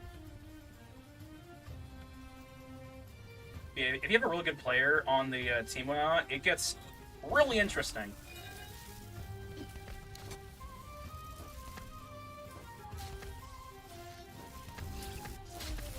Got him. And dead. So basically, it works off of like Left 4 Dead 2 rules. Basically, you have to knock down the human, get their knockdown health down, and then perform an execution. Basically, every puppet has their own execution. It's kind of fun. But yeah. There's 4 game modes right now. There is this game mode where this guy has to go around these statues and essentially, you know, try and break them and whatnot while we all try to kick their ass, right? Break all of them, get back to the elevator, and, you know, they succeed. There is a free-for-all where it's a 4 versus 4 puppet war, basically, you know? Whoever gets Oh, yeah. There is a, My favorite game mode, which is called Puppet Wars, basically. Essentially, in this puppet-only game mode, 2 factions, 2 teams of puppets, battle to determine who is the deadliest tiny terror, the team reaching the XP limit first wins. Eliminating the human bot grants you the most XP. Basically, it's kind of like a deathmatch, except there's a twist, right? If you kill each other, that gives you 5 points. If you kill the human, that gets you about 25 points, right? If you kill one of the juggernauts of the puppets, right, that grants you 15 points. Now, every team has their boss level puppet, basically. For puppets, it is Decapitron, who has the ability to shoot like lasers out of his head. He has the ability to see through walls. He has the ability to, you know, shoot out a lightning strike that kind of like does damage over time. Also can heal other puppets, basically. It's pretty cool. For totems, we have this guy. This guy is basically a juggernaut, basically. If he runs into your ass, instead of, you know, the puppets getting ragdolled, the human gets ragdolled. You can shoot lightning out of his hands and whatnot. It's pretty cool. Then for toys, you have a giant-ass werewolf, which can bust down doors. And I actually mean that he can bust down doors. In fact, I want to go up and show you what the hell he does. I'm going to an offline game just so we can have an easier time doing it. Go for demonic toys, go for Monster Teddy. Alright.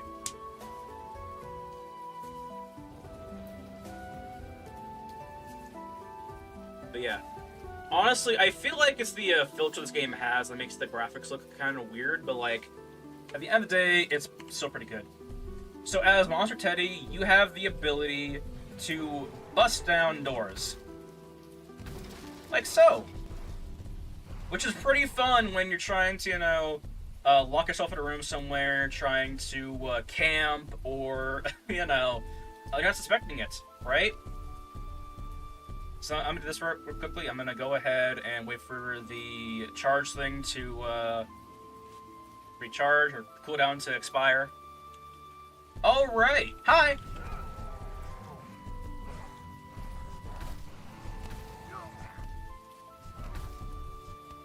Come on.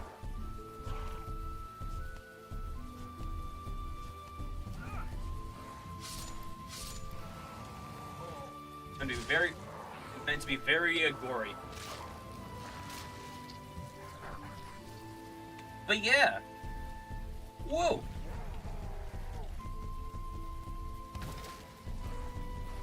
Imagine you're just like creeping around one of the maps, right? You're trying to find weapons or whatever the hell objective, right? And all of a sudden a fucking werewolf just comes barreling through the fucking front door. It is actually kind of fun. It's sick. I love those. I love ideas like that, you know, or just rampage, right? I love it.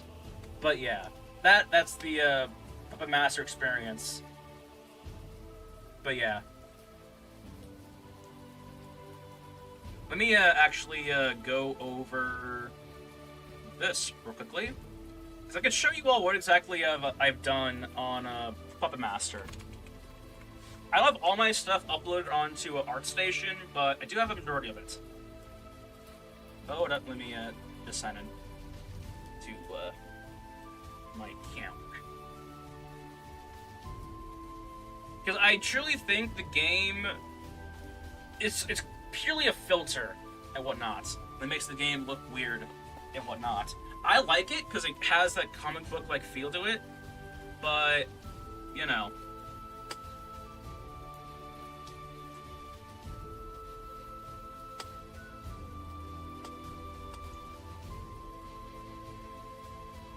that one automatic rifle the guy or machine gun the guy was using at the start of the game, right? When he was in the bathroom. This was the rifle, the MP40. On. I have it uploaded onto Sketchfab to really allow us to. I think the fight probably hides a lot of mistakes. Yeah, I need to wait for that bar over there to get to the other side. But let me do this actually, because I might as well.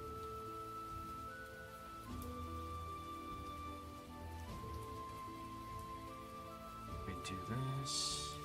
In fact, I'm gonna just go off and do this here. I have the renders already uploaded here onto within a substance stage or so. We can just do this. But you know, for the sake of like going around this thing and looking at everything right.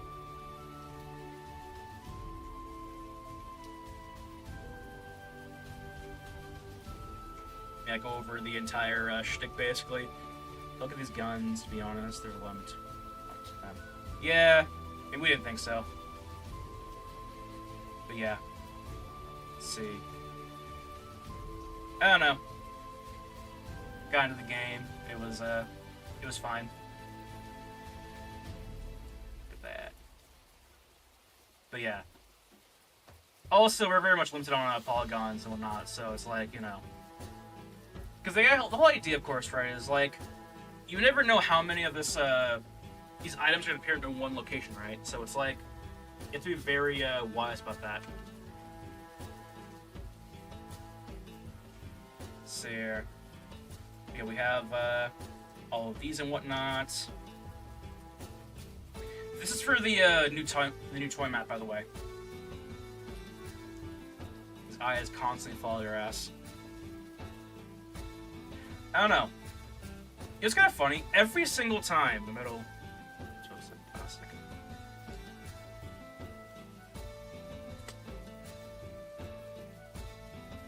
It's supposed to be it's supposed to be like just shiny wood, basically. But I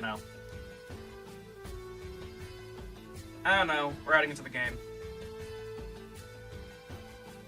But yeah.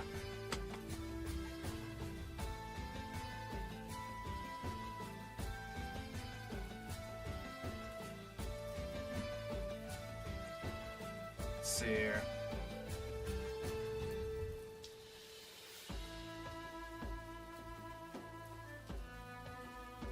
Let me get this thing uploaded, or this thing loaded up, so I can actually look at that. But yeah.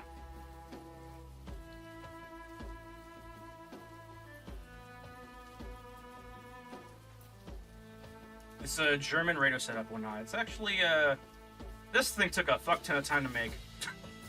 Like, almost an unreasonable amount of time to make, honestly. Most because I was like balancing the projects, but Let's see here. Is it loaded? Yes, it is, I think. But yeah.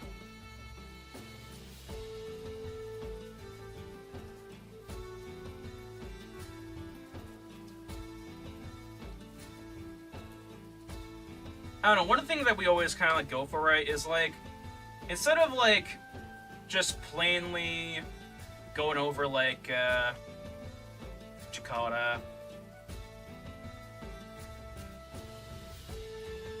when it comes to making these assets, right, one thing I kind of always went for was like, what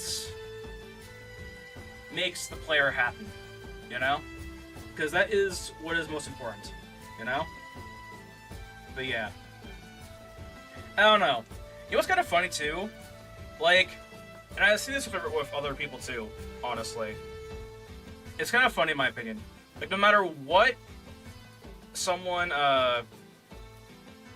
does for Mall, right, or an art piece, right, there's always room to improve. There's always room to improve. But yeah. Make some potentially interesting pieces, just lack. I mean, we know exactly what they're going to be used for. I mean, we wouldn't make the asset if we didn't know what the hell they're going to be used for.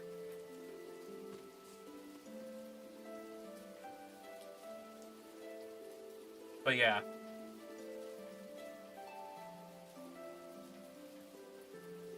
I don't know, we call it, the toy shop map is, or the props for the toy shop map, is pretty basic, Basically, it was like, we want to have a ton of assets for a toy shop map, in my opinion.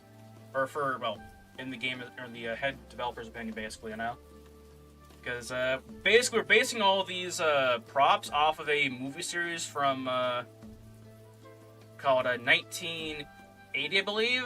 Not that I'm like not that I'm like disagreeing with you, Kate or KC. But we call it it is a case where like we're going off of a 1980s or 1990s movie series, basically. One of those like B-roll movies or B-rated movies, I should say. Not B-roll, B-rated. B-roll is stock footage, but yeah. I don't know. There is this movie series called Puppet Master. They have like 30 fucking movies, whatnot. And one of the things too, which is kind of why you see everything you saw everything like in a comic look feel in the actual game, is because it's a movie series and it's also a comic series as well.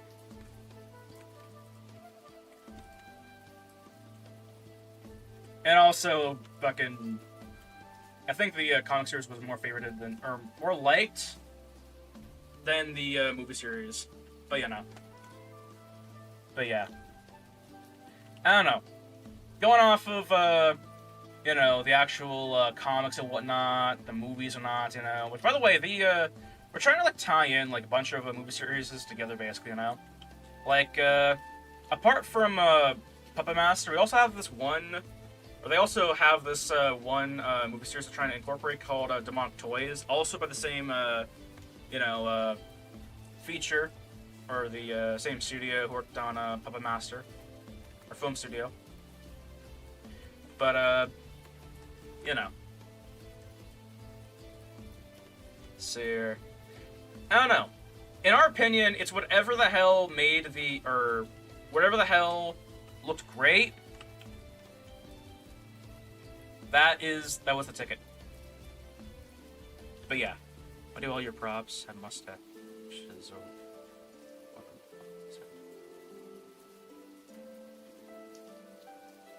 Like I said, it was like Puppet Master stuff, right?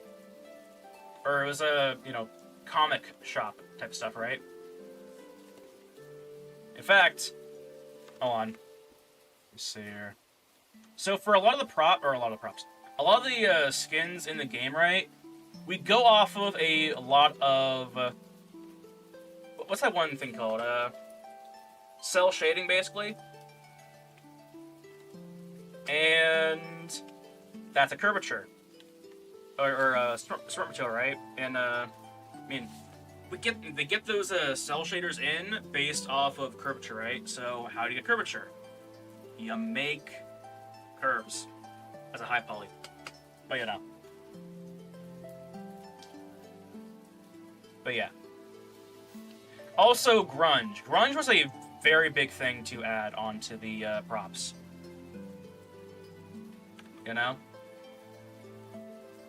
Grunge and curvature. Either it was going to be dusty or it was going to be grimy.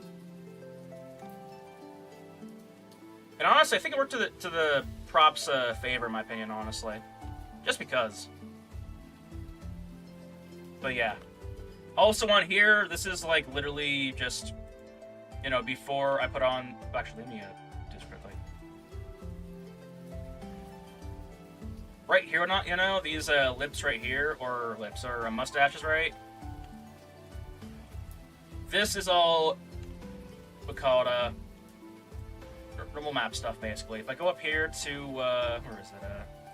Unlock normals, or if I go up here and unlock that. Let's see here.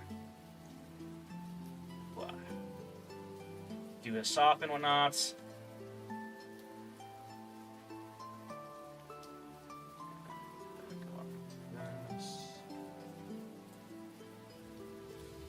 Alright. not to mention too, you know, this is all from a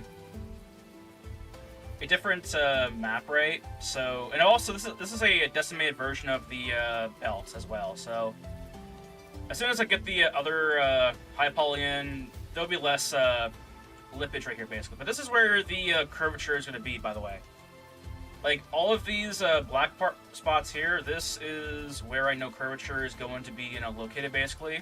When I eventually add in those smart materials and substance painter and whatnot, it's kind of like a big indicator, basically, you know? A part of, and what I always say on these streams, right? A part of modeling, or a good part of modeling, is the end, basically, you know? It's like you need to figure out what the hell, or you need to be able to visualize what the hell you're gonna add in the end, you know? Because every step you take leads you closer to the end of the model. I'm gonna go ahead and shrink wrap this right here, though.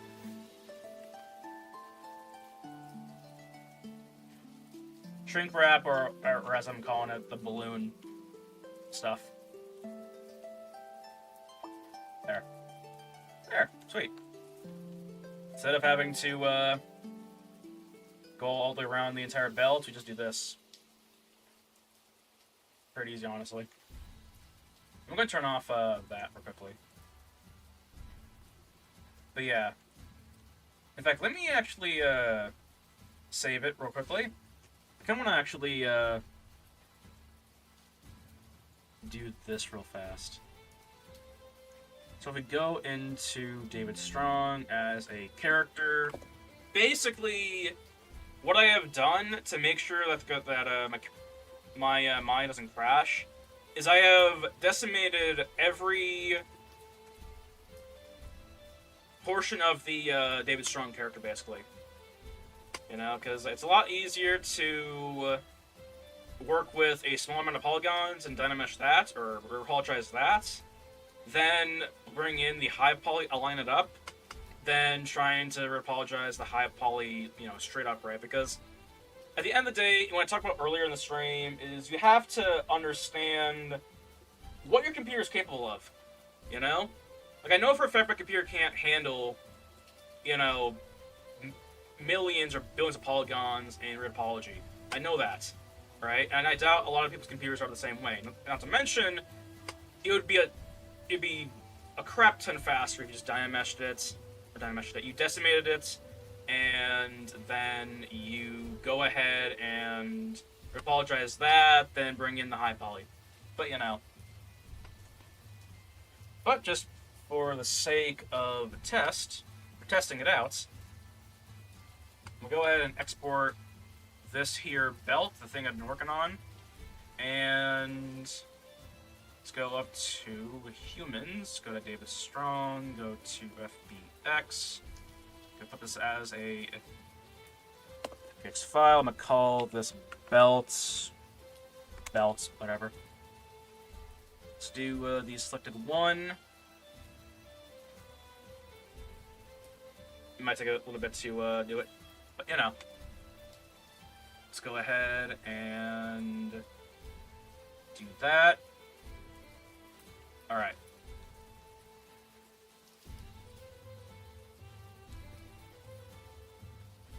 Okay. And while that is doing that, of course, let me go off and do this real quickly. Alright. Let's see here. But yeah. Those, we call it,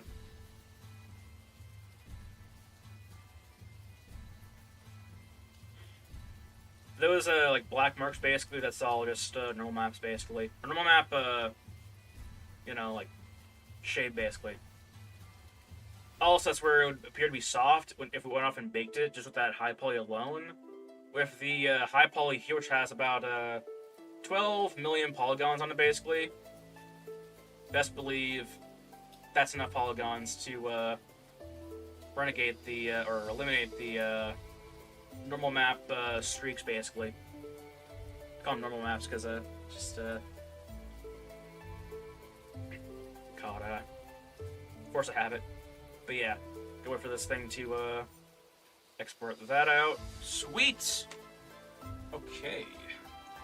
Let's go to Maya, and I might just open up a new Maya file. Honestly, just put it in there. But yeah. Not gonna save it though. Just gonna do the. I'm just gonna go ahead and load it into Maya, and we'll go and take a look at that basically.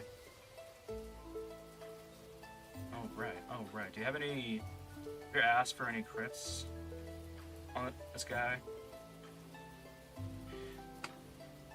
I kind of want to wait till I get to the texturing portion, honestly, because I'm pretty sure you know that, you know, with normal maps and height maps and whatnot, you can make something look completely different, you know?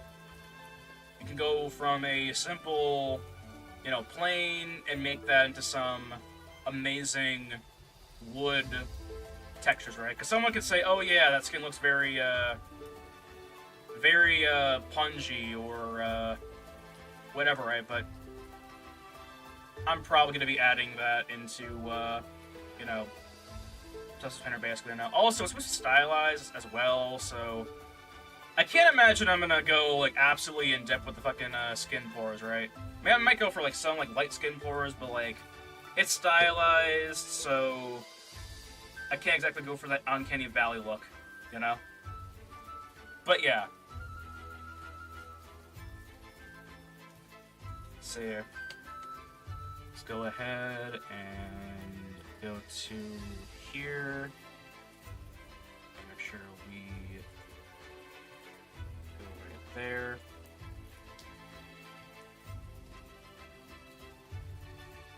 Get strong, FBX, belts.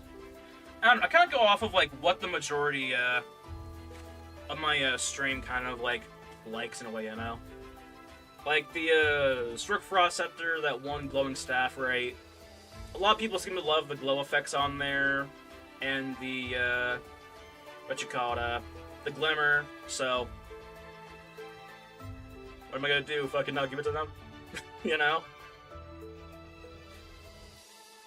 I mean, I would much rather give my y'all the assets you want, or majority of y'all the assets you want, than, you know, going off of what one person wants, you know, or a minority, basically, you know? But yeah, I just think the proportions are very off on every aspect of the character, texturing, and the polishing the turn. And we'll see in the end. But yeah. Let's see here. But yeah.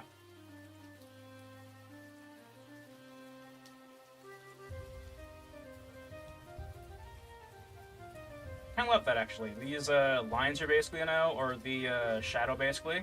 Let me go ahead and turn this on. But yeah. It's not bad.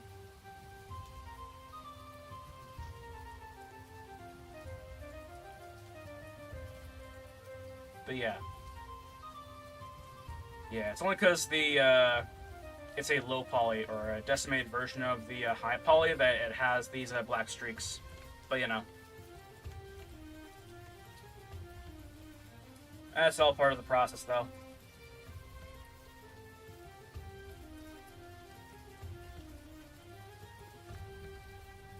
There.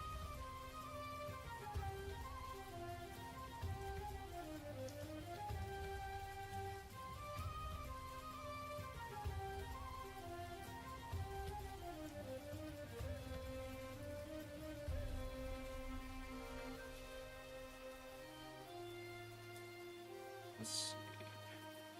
Down there. But yeah. See you though.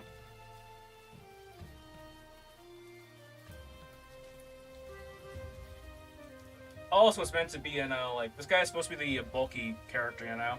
Or the brute guy. or as I described him in his description, teacup.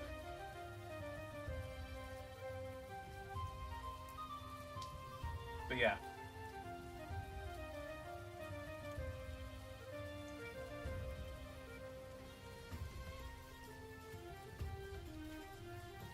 Let's see here.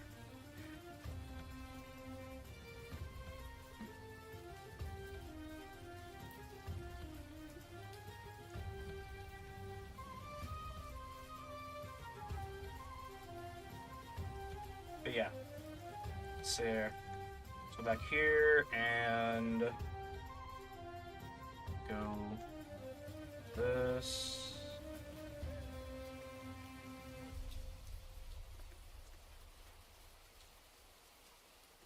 And to mention,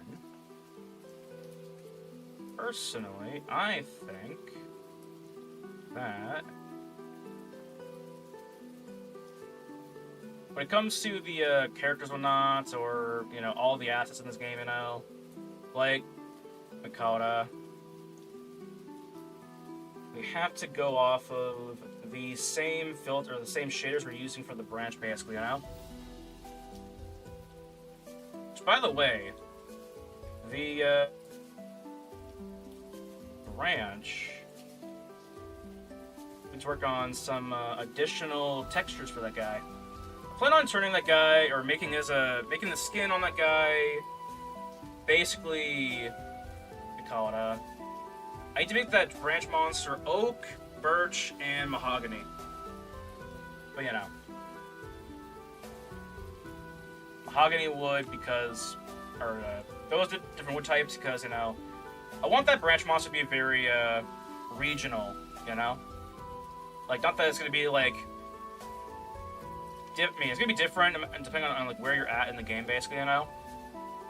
Just to, you know, add in some of that flair. That flair that's gonna make it look very much,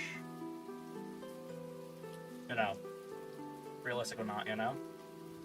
So you would think that the terrain would very much allow for some.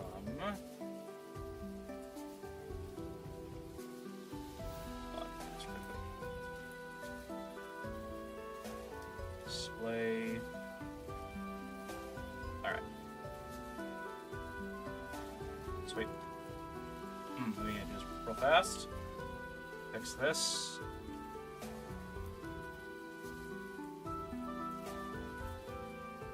No end guns, please.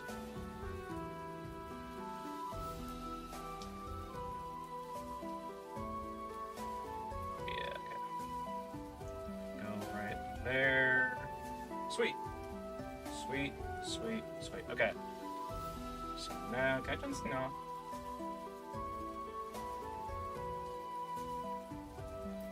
Turn that off. So. Oh, I see. Alright, cool.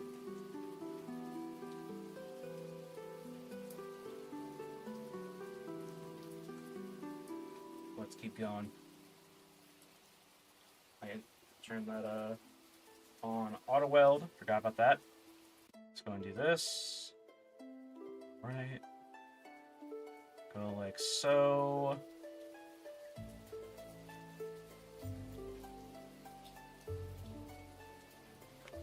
All right.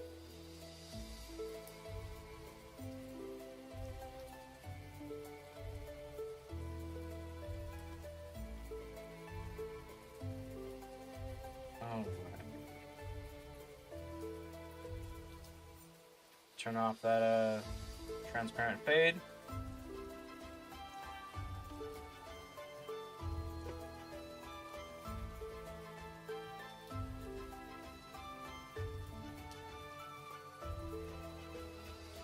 Okay. Let's keep going.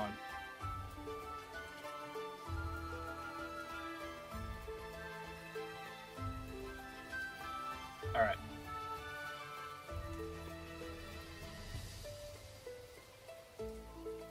Time is it? Oh shit, hold on.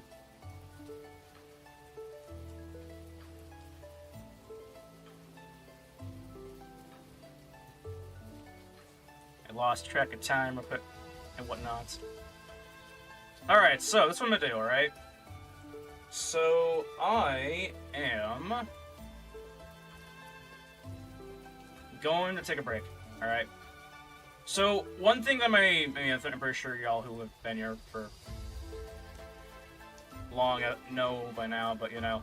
Basically, I'm doing the 2-hour stream deal, where, you know, I stream 2 hours in the AM, 2 hours in the PM, basically.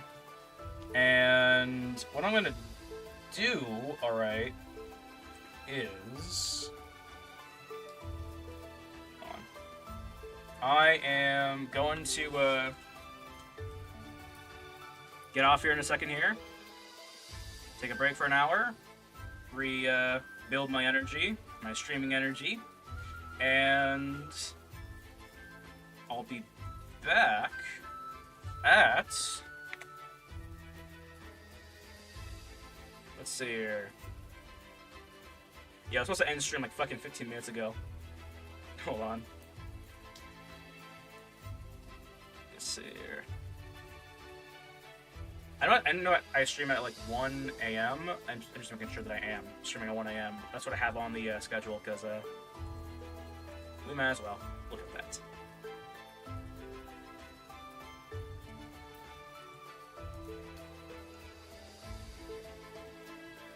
Let's see here. Yeah, next session is going to be at 1 a.m. to 3 a.m. Alright, so this is what I'm gonna do. Alright, just because I want to be a nice guy, let's go ahead and raid someone. Alright? I'm gonna raid this one guy named Green Joker. I've been raiding him for a long time now. We're in basically a raid battle.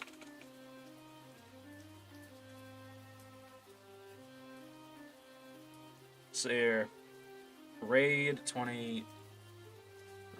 Okay, so this is what I'm gonna do, alright? Thank you to everyone who came out. Thank you to everyone who follows and follows in the future. Thank you to everyone who, let's see here, who came out and who supports the channel and whatnot, you know. If you want to see how it got to this point, you can go over to the VODs and check it out there.